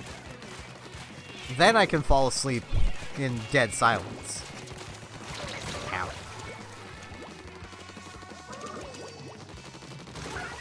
I have not watched Eggbusters. I've watched Mythbusters, but not Eggbusters.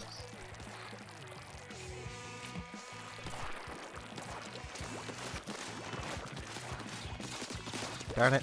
Attempts at a mustache. Stop reminding me I need to shave. I have needed to shave for so long. But I am poor, so I don't like shaving. So I don't dull out my razors prematurely. Ugh, excuse me.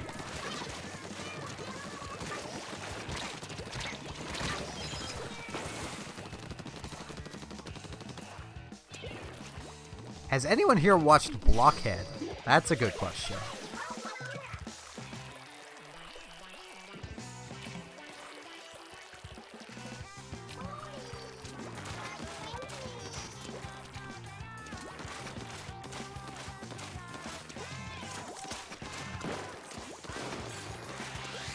I try and shave before any job interview. Like, it's just my general practice to shave before job interviews. So I keep my, like, I just keep a few razors on hand. So, you know, if I do have a job interview, I can shave and make myself as presentable as possible. Nope, like the Yellow Man with... The best way to put it is the mentally insane yellow man who argues with his conscience that is a fat man sitting on a chair. It is a really old animated series. When I say really old, I mean I was watching it in like grade 5, 6. Which was many, many, many moons ago.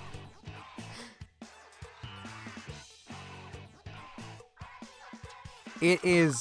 I've not rewatched it recently, but at least at the time, it was absolutely hilarious. At least to me.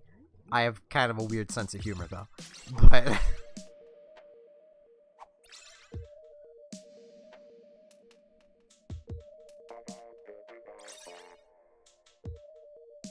it's where I get the, "Welcome to the danger zone!" My voice cracked. "Welcome to the danger zone!" I can't do it right now. But, yeah. I can't do it right now. My voice is a little scratchy and cracking. And it's been a long time since I've even tried to do it.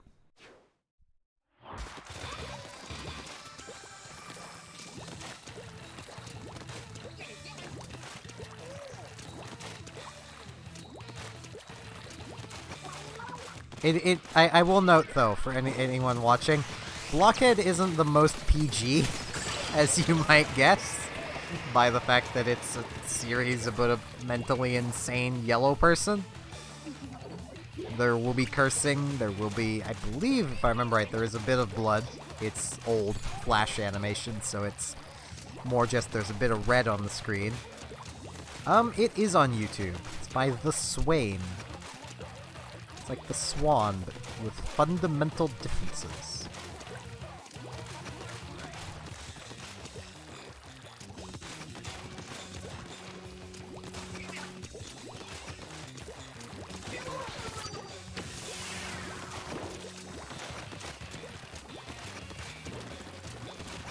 It is also on Newgrounds, which is where it originated from.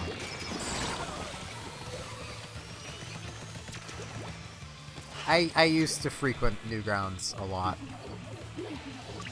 I wasn't supposed to, but that made me want to go there even more. And like, I know why I wasn't supposed to. It's because, you know, my parents both kind of had the idea that Newgrounds was only for adult content. But it's not. It's just like YouTube, only it's just for animation and art. And it has an adult side. Adult and a mature side, I should say.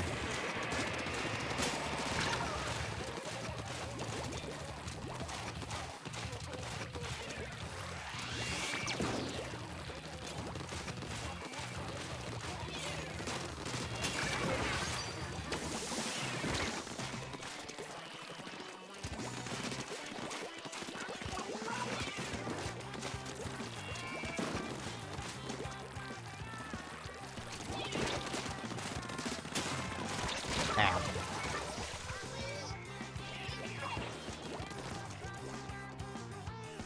And yeah, basically. It is very much like YouTube. It has its differences. I mean, like I mentioned, it's entirely animations. Like, you won't see, unless it's someone, you know, South Park animating somebody's face, you're not gonna see an actual face. They'll all be drawn.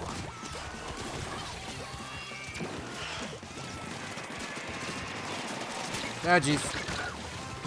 Jeez.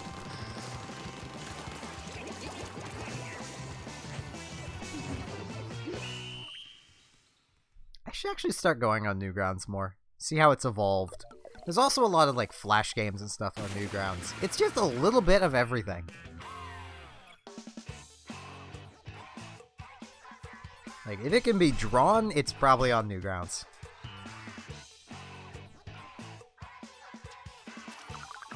Of course, I have no fear and I'm using a weapon that is terrible at fighting.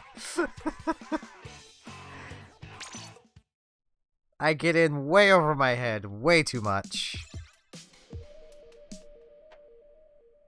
Hello, Stardust.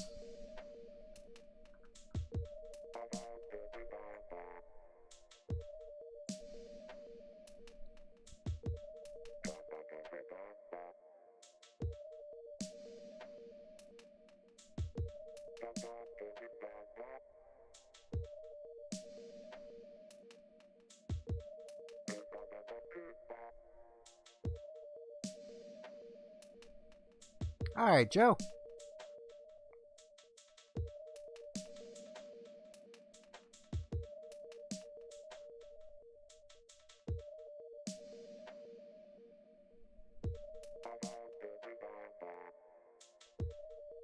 Hello, Josephine. Yeah, it's been a long time since I've streamed, if I'm honest. Like, it's been basically a month.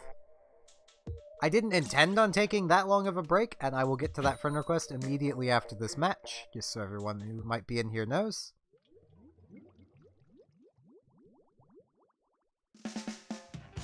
Alright, Stardust.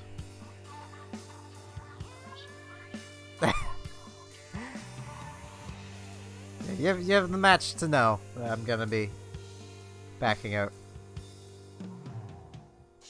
It's the first friend request of the night, so I gotta get to it. Game? Someone's having connection issues. Hopefully it's not me. I have fiber ops. This shouldn't be happening. Well, I say that. The Switch is still wireless, because why would they put an Ethernet port on there? Hello, Japanese viewer, which I wish I could say your name. I think it was me having connection issues. Welp! That solves that. Ah, jeez.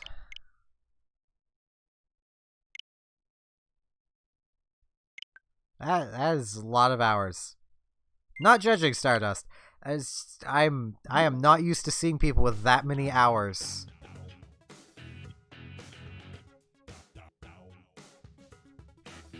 Requests to be my friend. That is definitely not something I am used to.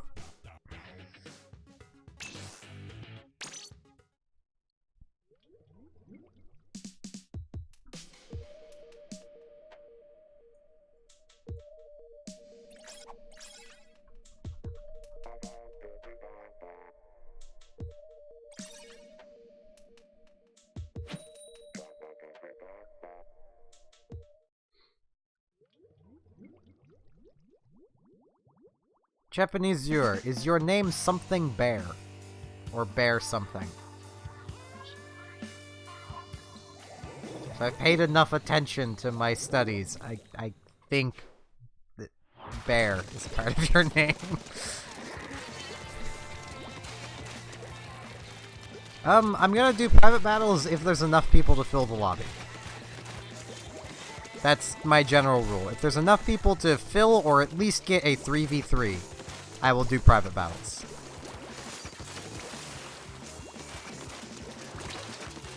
There's a story to Mario Maker? That's just a stage builder. Why would there be a story to that? Who needs story in a map builder?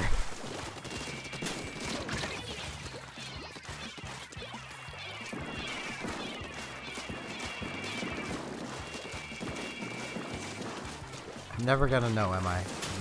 If bear is part of that person's name. You sniff.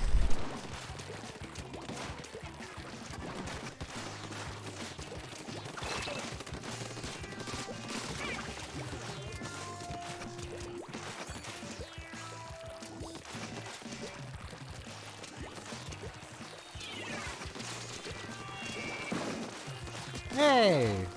Welcome, Clouded Star.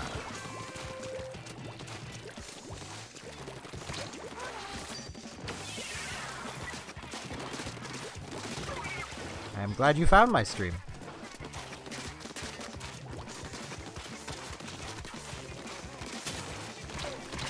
Instead of more Fortnite.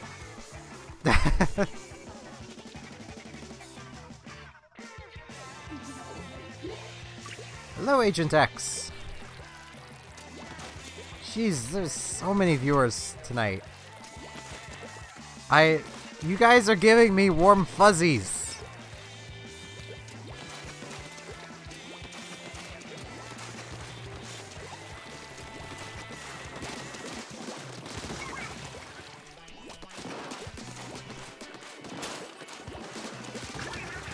Hey, you guys do not know how good this feels, just seeing you all here.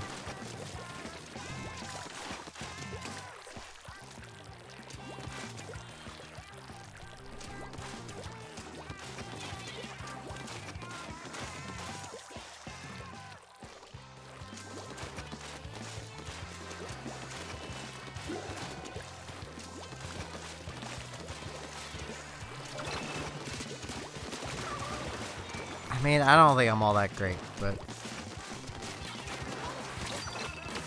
I'm glad you guys seem to think so.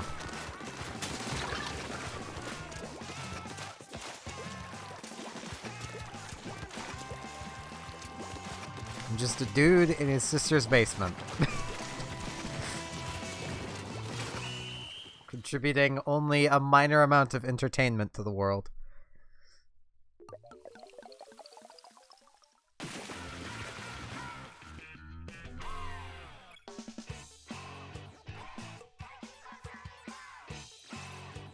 Well, that explains why I'm a good person. The bar is already pretty low.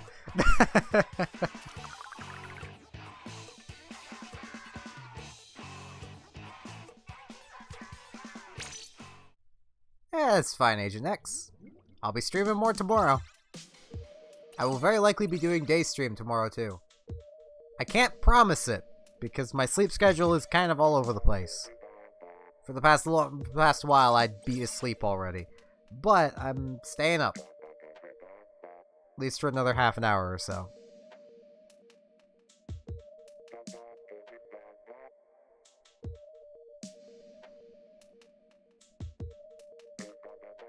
Yep, I see you there, Stardust.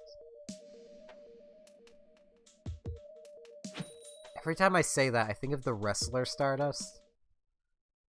That was a weird gimmick.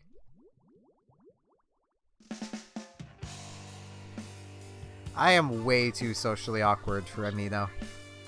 My girlfriend tried to get me to, like, join her on a few of the Aminos she was a part of. And I can't. I can't. Too many people. Too much pressure.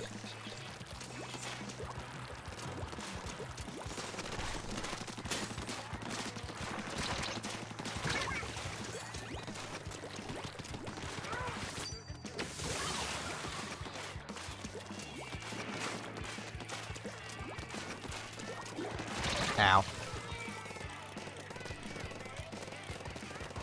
I'm Team Order, because I'm a cleric main. The thing is, with Discord, I already know all of you who are joining, for the most part. Like, I don't know a lot of you.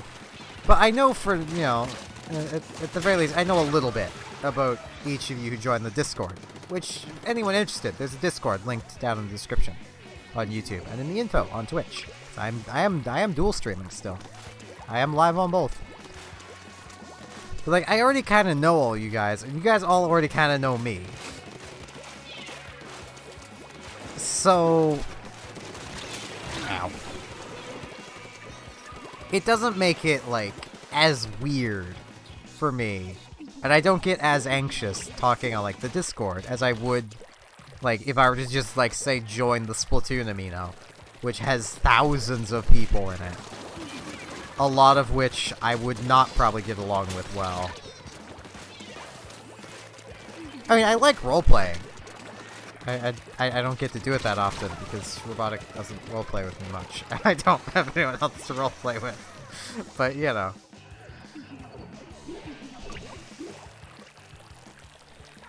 I've been trying to get her to roleplay with me for a few days. It's not worked.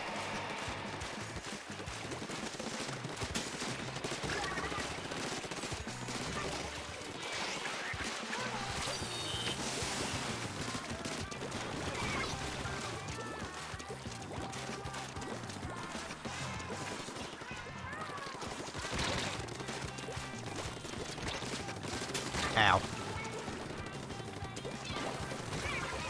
Yes, I mean, I'm a writer. I like writing. Role-playing is just writing, but with other people. It's, in my opinion, is really fun. The only problem I tend to run into is when using the characters from my own universe, from the story I've been writing, and have been converting into a game.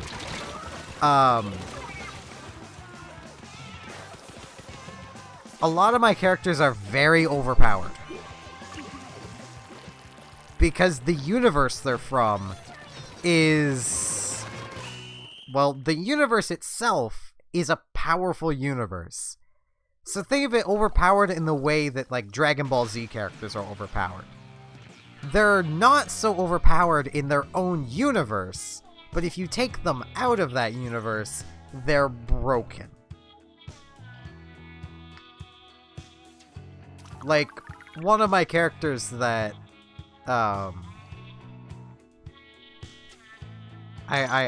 myself personally like the most, purely because I've developed him the most, and I like tragic characters, and he's a tragic character. He's a knight named Zol. He cannot die. At all. You cannot kill him. That right there is broken.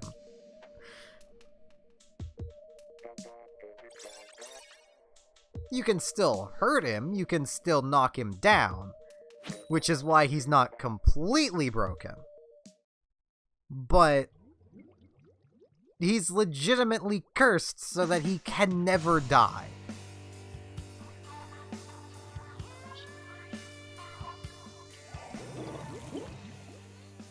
To be fair, Thanos without the Infinity Gauntlet is pretty weak.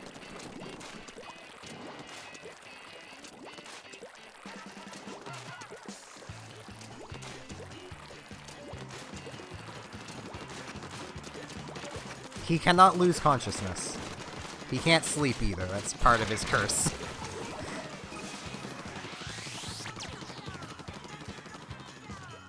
He's basically cursed so that his life is eternal torment.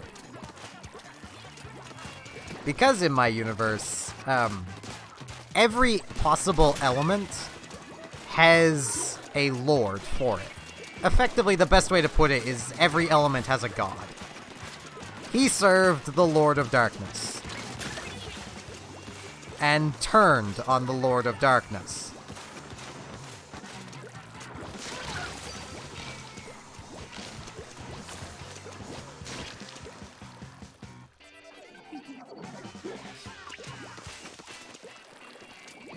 I mean, like I said, he's a tragic character, but on the power scale, he's broken. No, he can never die. He'll feel the pain of every one of those bullets, but he can't die.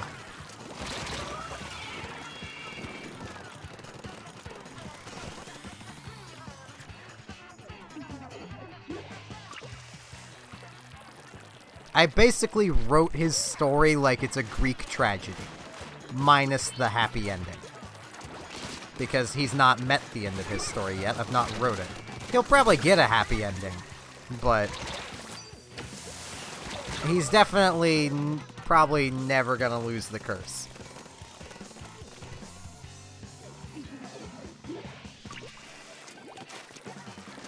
Yeah, he is very edgy.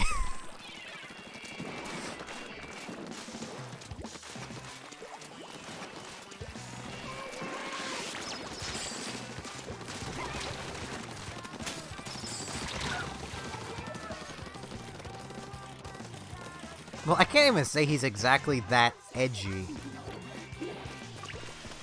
in the grand scheme of things. He's not like... The best way to put it is he's not DeviantArt character edgy.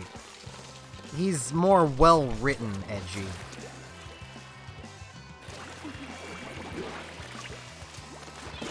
I have legitimately been considering adding a roleplay channel to... or multiple roleplay channels to the Discord. Like the stream Discord. I don't know. It really depends on what you guys want.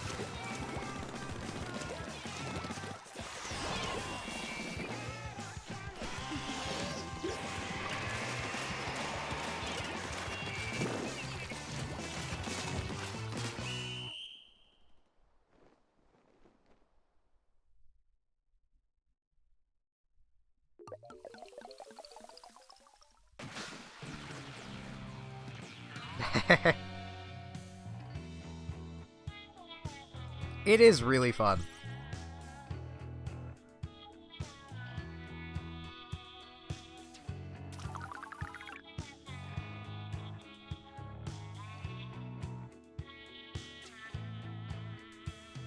I am colorblind. Red-green.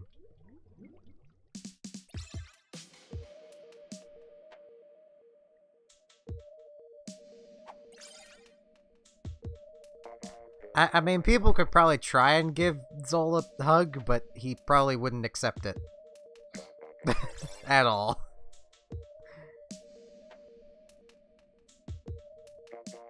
You know, I don't find it very sad, because until, like, I think last year, I didn't even know I was colorblind.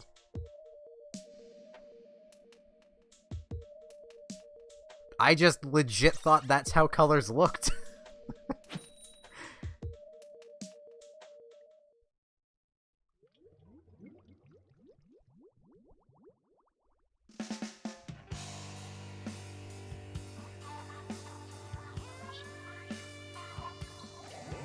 It's nice to see a lot of you like role-playing. I will definitely, colors are very happy. Josephine.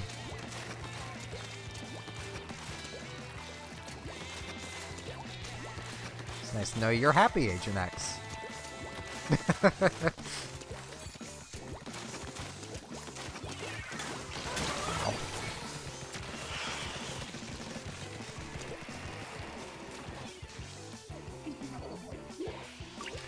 I personally don't see it as a sad thing being colorblind. It's just a different perspective on the world.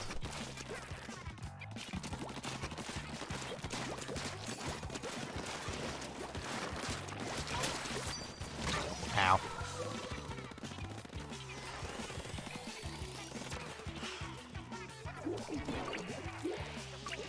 I don't care if anyone watching's, you know, the non-happy kind of gay as well. You know, the more adult version of gay.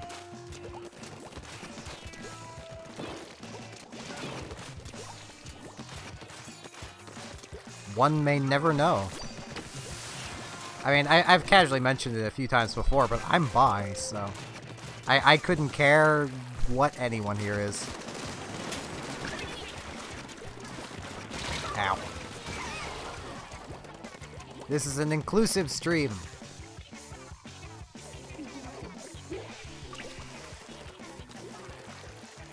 Just so long as you don't shove what you are down other people's throats, I don't care. If you do start shoving it down people's throats obsessively, that's when I care. Because that's uncalled for.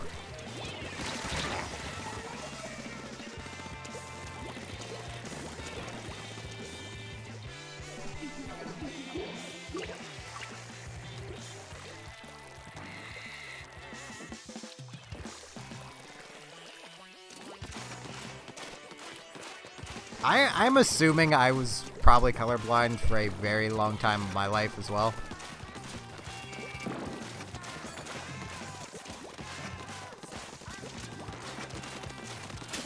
Ow. I legit going through school, like elementary school, you know how there's a lot of things of like, color this in. I would need colored pencils with like the colors written on them, because I knew what colors things should be, but I couldn't usually pick them out if they were too similar. So I'd need to like look at the names. And I'd see other kids doing it too, so I'd figure, okay, that's everyone has to do it. The colors are just similar. No, it was just me not being able to see colors worth a sack of potatoes, but you know.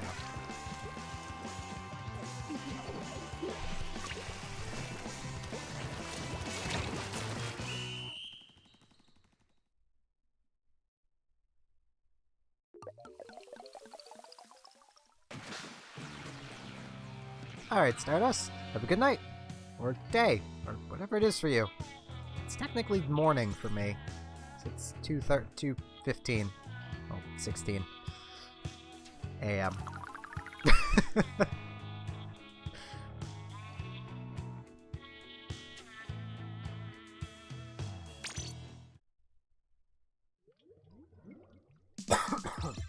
Yeah. Apologize for that. Yeah, cough drop.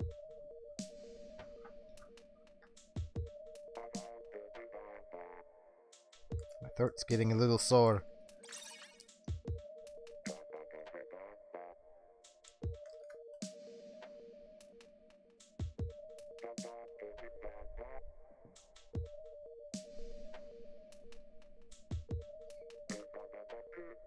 I knew one kid when I was going to school who was also colorblind. But at that point, I didn't know that I was. So, I think as far as he knows, that, you know, he was the only colorblind kid. But no, I was too. Just didn't know it, 'cause I was dumb.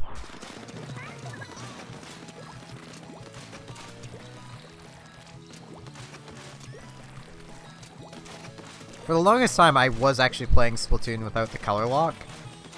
And I'm tempted to go back and just grab a compilation of every time the maps would go to, I'm assuming it's like a magenta-green combination, and I just could not see the difference in color.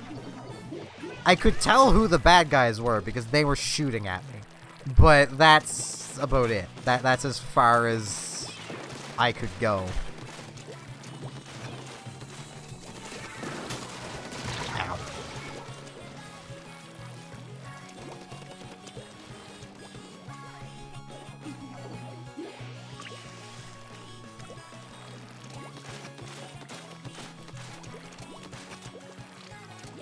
You're existing.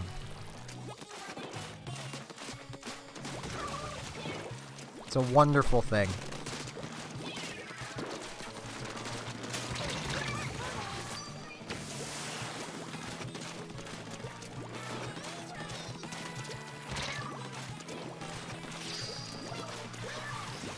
Ow.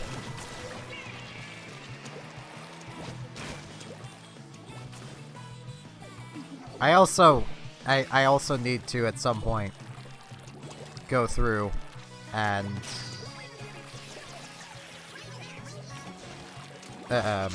make a compilation of every time I've said ow, which is going to take a very long time, but I kind of want to do it. I want to see how many hours I have said ow for since starting streaming. So I know it's going to be a lot.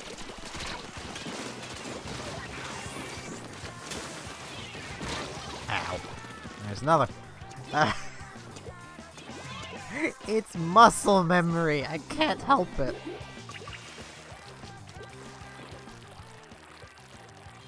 I mean, I'm an Octo, so I mean, I can't be a squid friend.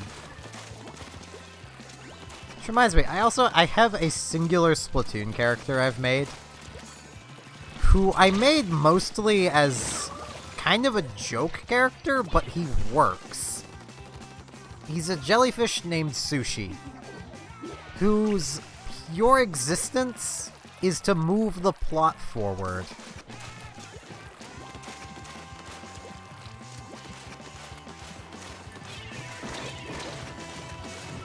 Like, he is a pure MacGuffin. He has an invisible TARDIS-like backpack that has whatever he might need to move the plot forward in it. He was made because of a roleplay that Robotic, myself, and someone else was doing, where the plot just kind of started stagnating. Like, that wasn't how he started. He was just a musical jellyfish. Like, that's all he was at first. And I gave him the plot backpack just so he could move the story along.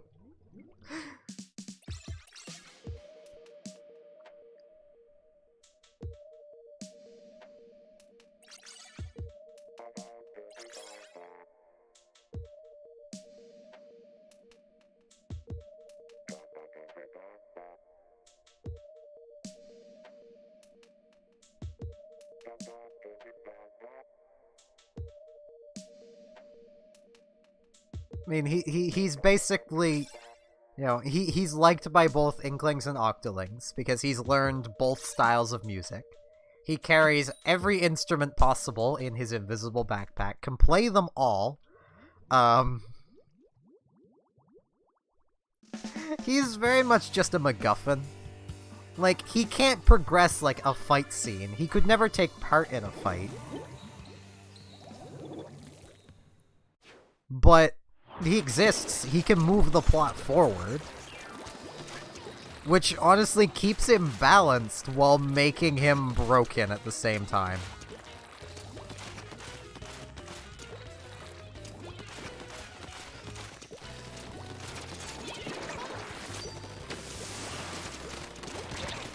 Ow. So many people.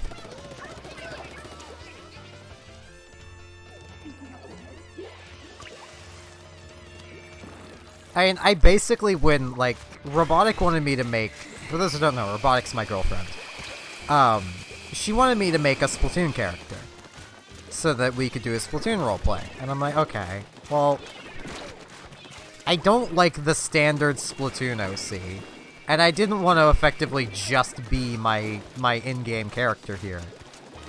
Because, I mean, in a way, my character here has a bit of a personality. She loves the undercover. She has absolutely no fear, but's kind of dumb and has no sense of self-preservation. Like, that's the basis for a character right there. Ow. Like, I didn't want that, so I decided, okay, I want to make something that nobody else has done. And I'm pretty sure someone else has done it, but you know what I mean. Like, I wanted to make my character unique without being edgy unique. And I just started searching, like, DeviantArt for Splatoon OCs, and noticed, like, no one made jellyfish OCs. It's all squids, octolings, or something in between. As much as that doesn't make any sense whatsoever. But, you know, it's fine. It's a fandom. They do what they want. Ow.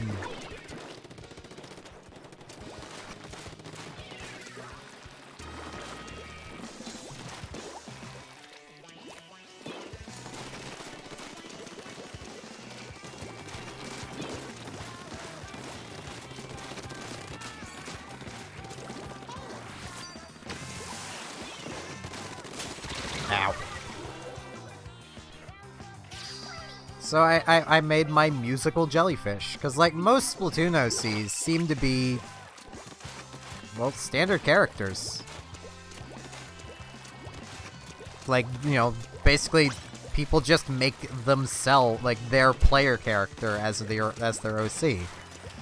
Which, I mean, can work, but it leads to the characters being borderline overpowered and just always wanting to start a fight.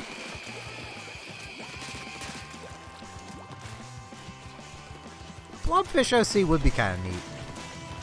Don't know how that would work, though. I mean, we don't exactly know enough about the Blobfish to make a good OC. Unless he's literally just an OC that never leaves the train. He just kind of sits there, being a Blobfish.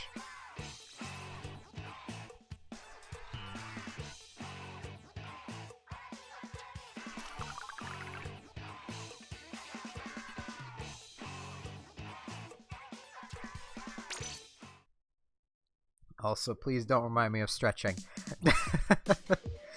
I legit, during my break in streaming, which is partially why the break has taken so long as it has, it was probably about a week or a little more ago at this point, I was lying in bed, and I decided to stretch, and I basically pushed my legs down and, like, just pushed up kind of thing.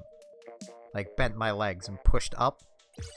And my head tilted, and I heard a massive crack in my neck, and I couldn't move for a few seconds. It felt like an eternity I couldn't move, because I was just in shock.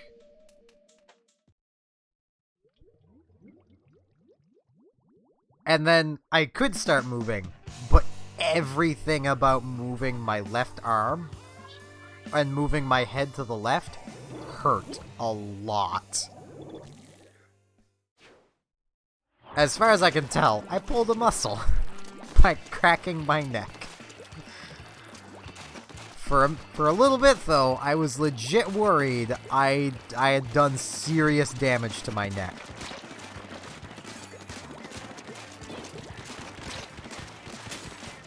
It's only recently stopped, like, light tinges of pain. Like, I'd had that for a little while, just little light tinges of pain. But I'd also been doing a lot of, like, stretching exercises for my neck. So.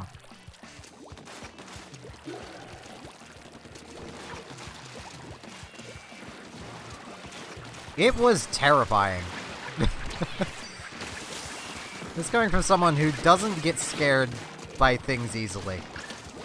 But getting hurt is absolutely terrifying to me. Well, like, seriously hurt. Minorly hurt, I don't care about. But, like, getting seriously hurt is just terrifying to me.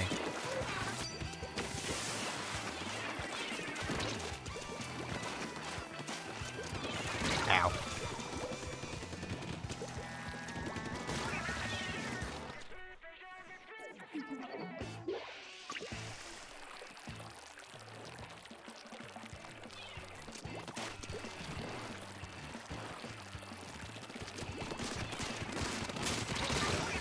I took someone with me! Since then, I've legit done everything in my power to not stretch while lying down again. Because I'm legit worried that I'm gonna do that same thing to my neck again. Ow.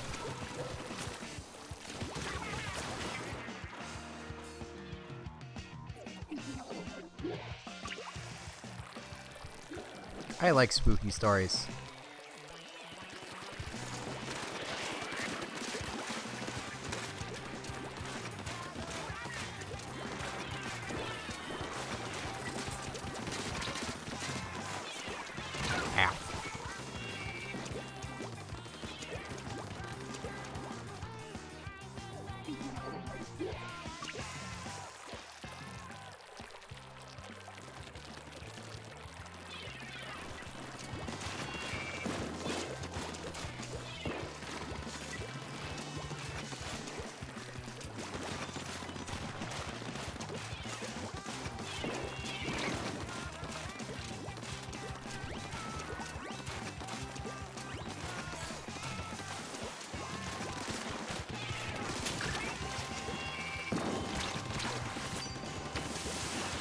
Ow.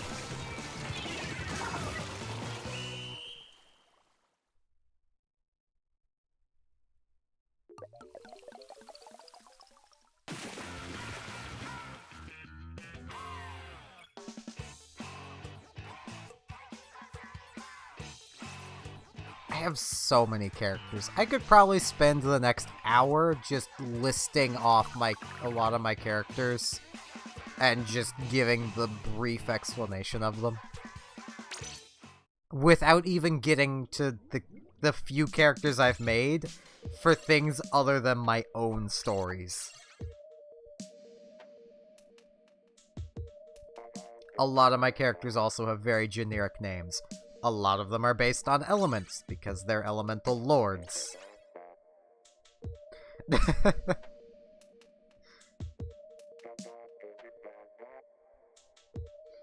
Like, my elemental lord of electricity is just named Lightning.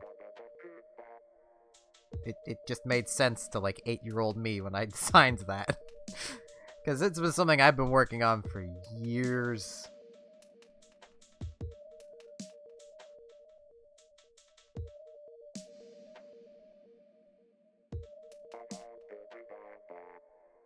I like time travel and teleportation equally, but I went with, I think it was teleportation that was on, that Marina's side was. Because, and I know I say her name wrong every time. You all know who I mean. The best Octo. That's who I mean. Because, like, my reasoning there is, teleportation. You can just teleport to every inhabited planet until you find one that has a time machine, and then just steal it. You can teleport. No one can stop you. And time travel, you can just go into the future and get, far enough into the future to where personal teleporters are a thing, and just take one of those and go back in time to your own time, and now, ta-da, you can teleport and time travel in both instances. It's just which one would you, rather not have to have a device for. That person seems to be lagging. That person also doesn't seem to be wearing any shoes. At least on their model. I was not aware that was a thing.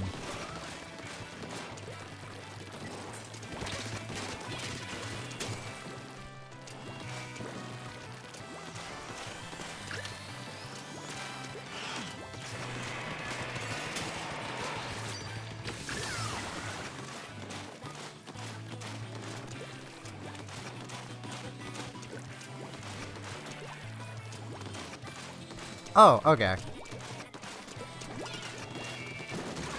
I was not aware of that. So there's a way to wear no hat. There's a way to wear no shoes. Does Nintendo just want our characters to be naked? That's the impression I'm getting. Like, what's next? No shirt? Just the shorts? I mean, technically that already kind of exists with the Octoling stuff. I don't have monetization, I don't have to care. I'm just PG because Splatoon.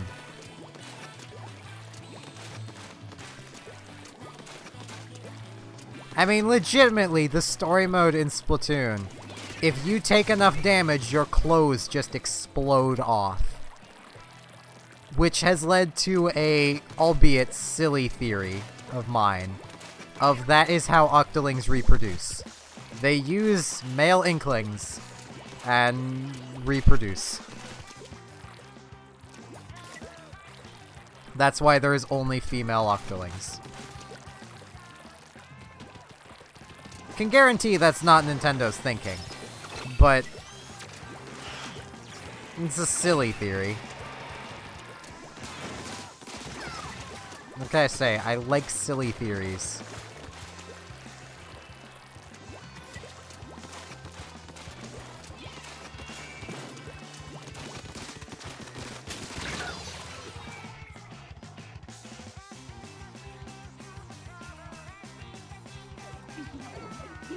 And I also have a brain that is so far into the gutter that, yeah.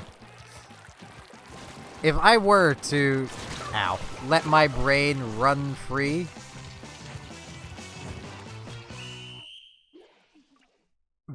my channel probably wouldn't exist anymore. I am a very inappropriate person.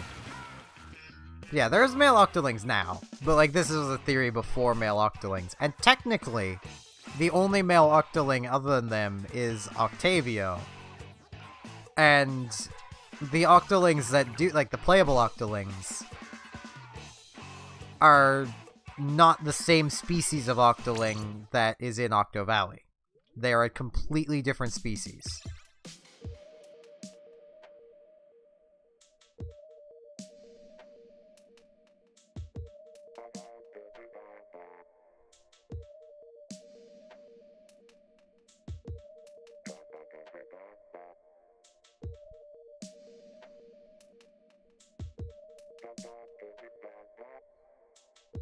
And you can tell by their hair.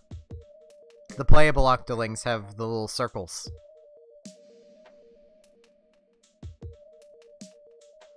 But are they really brainwashed? Or are they just following their leader? I mean, they don't even seem to be that proactively following him. Oh, excuse me. They more just seem to be, you know, defending their homes that Octavio has put the Zapfish in to charge. Because that's another thing that I've noticed, and it's another theory I've come up with. I'm probably not the first person to come up with, but I did come up with this completely on my own. The Zapfish aren't powering Octo Valley. They're being charged in Octo Valley. Because, if you think about it,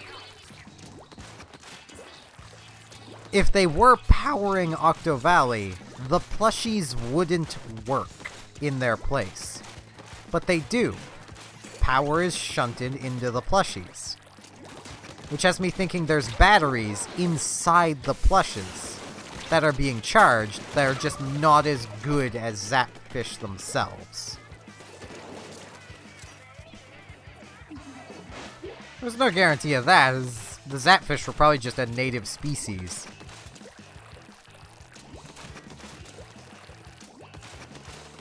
True, but we don't know their language, we don't know their vocal ranges.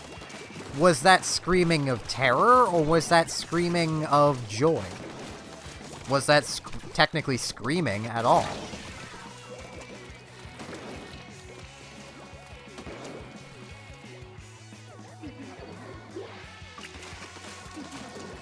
Because if you think about it, if Octavio is basically causing a war,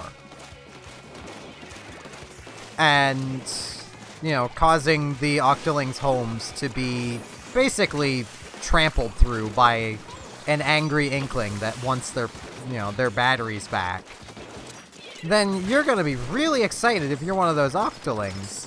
When Octavio gets defeated by that inkling, and that inkling goes away, they're gonna be gone. You don't have to worry about them being around anymore.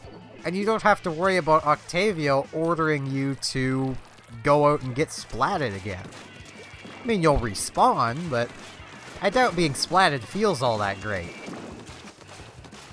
I mean, it's literally their bodies exploding. I doubt that feels good. Like...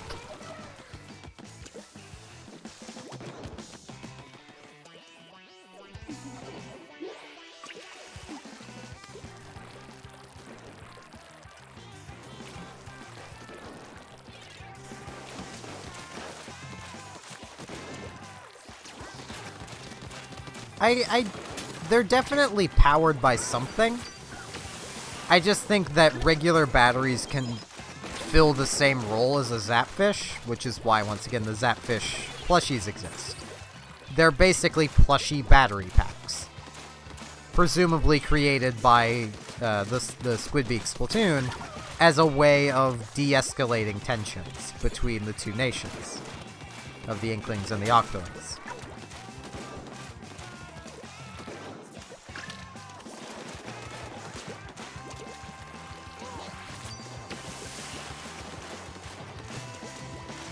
It's just Octavio wants the Zapfish, because they're, in theory, more powerful. They're the source of power.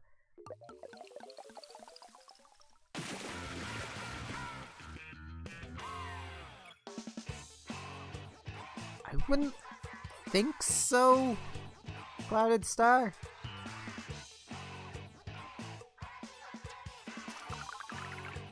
I mean, I'm not that knowledgeable on cannibalism.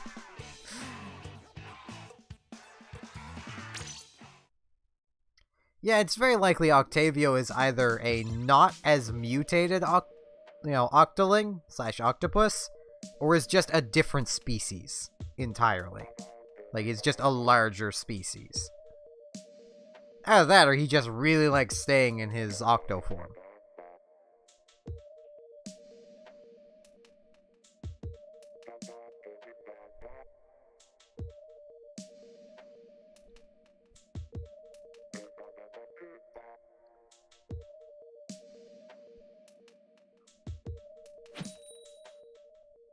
I mean, yeah, you do see his humanoid form in Sunken Scrolls. Presumably. There's no guarantee that's him. That's the thing with Splatoon. It's all hinting. There's no, like, guarantees of anything.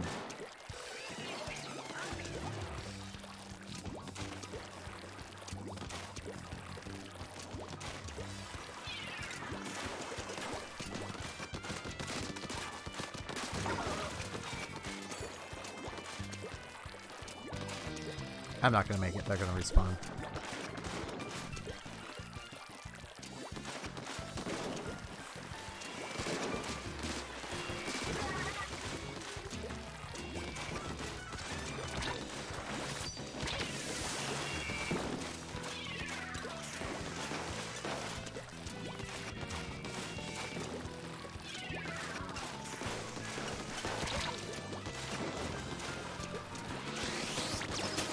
I mean, I've also thought of a kind of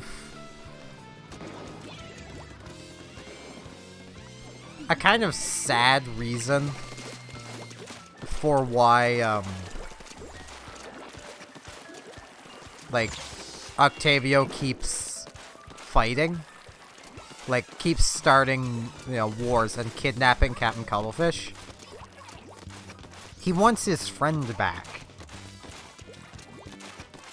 The Sunken Scrolls have made it decently clear that Cuttlefish and Octavio used to be friends. Octavio just wants his friend back. And just not very good at communicating that. I mean, presumably it would hurt.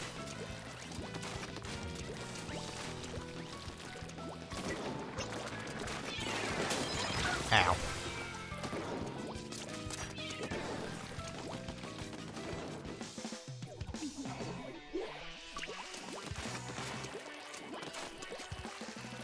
I mean, in a way, like, the Octavio wanting his friend back theory would make sense. Because he's obsessed with cuttlefish, but he doesn't want to kill him. He doesn't even overly want to have him as a captive. He just wants to have him around. I mean, I think all of us are human, but I'm not sure about myself, though.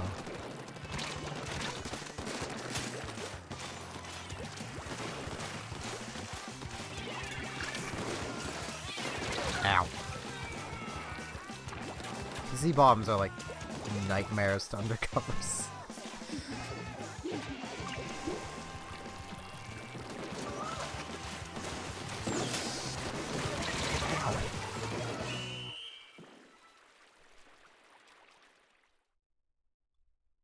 Guess that means no one here is human. Dun dun dun. Oh, that fit too well.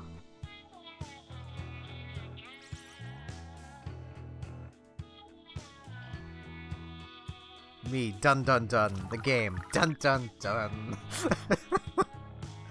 It worked! And I think I'm only gonna do one more match tonight. Because my throat is still kind of sore, even though I have a cough drop in my mouth. And I am really tired. It's nearly... It's 2:45 in the morning. So, if I want to be up in time for 3 p.m. tomorrow to stream, 3 p.m. my time, that's 3 p.m. Atlantic time, so for everyone who wants to know, it's an hour ahead of Eastern, so it's 2 p.m. Eastern. Or 1 p.m. the time zone behind Eastern. Alright, Agent X, have a good night.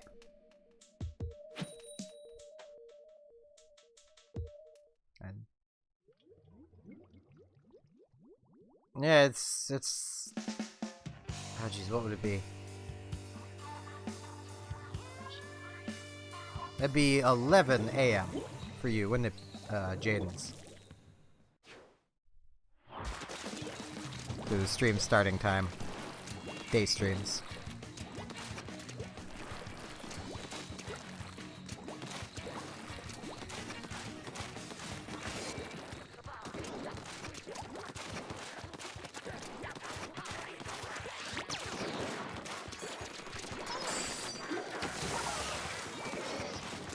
Trying to think through times.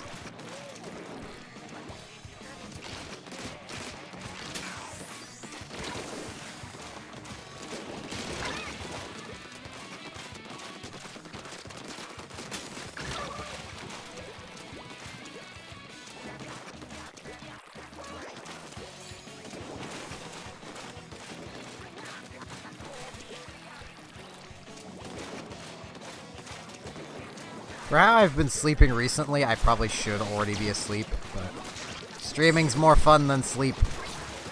Especially because I tend to have nearly endless nightmares, so it's fine. My brain isn't broken, your brains are broken. I've already been into one sad topic tonight, so I probably shouldn't have even mentioned that. Because now all you are probably going to be wondering, what? Long story short, my relationship before my one with Robotic was incredibly abusive, and it haunts me.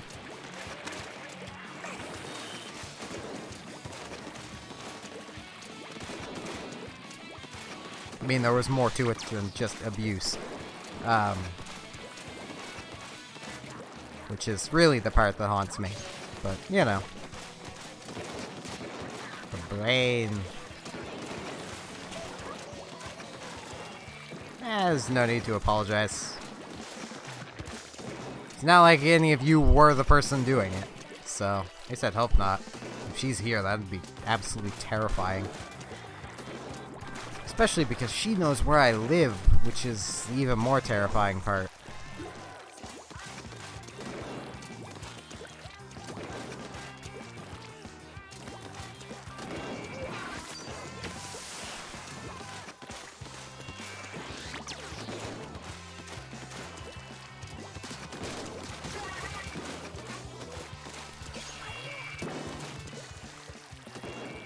I don't think I said that word. Ow.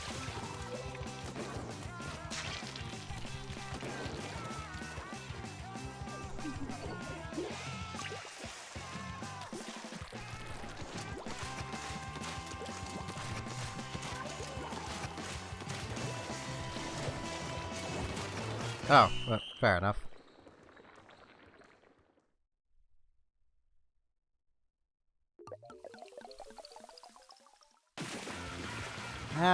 I'm fine. I'm fine in Canada here.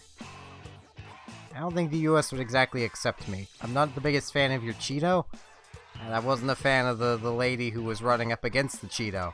So, yeah, not a fan of Trudeau either. I wasn't a fan of Harper. I'm just not a fan of politicians.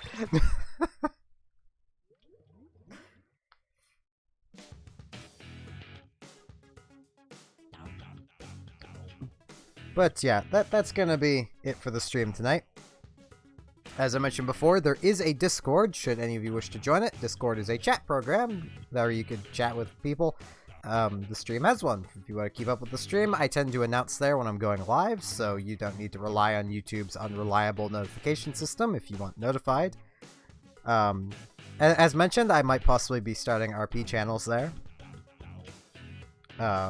As well, for people who may want to roleplay and such. I will be back streaming tomorrow, very likely at 3 p.m. Atlantic time, which, as was mentioned, is an hour ahead of Eastern. So, 3 p.m. Atlantic, 2 p.m. Eastern. I will also be back streaming tomorrow night, guaranteed, at the same time I was streaming tonight, which was midnight Atlantic time, or 11 p.m. Eastern. With all that said, thank you all very much for watching, and hopefully I'll see you tomorrow for more streaming action. See you all then.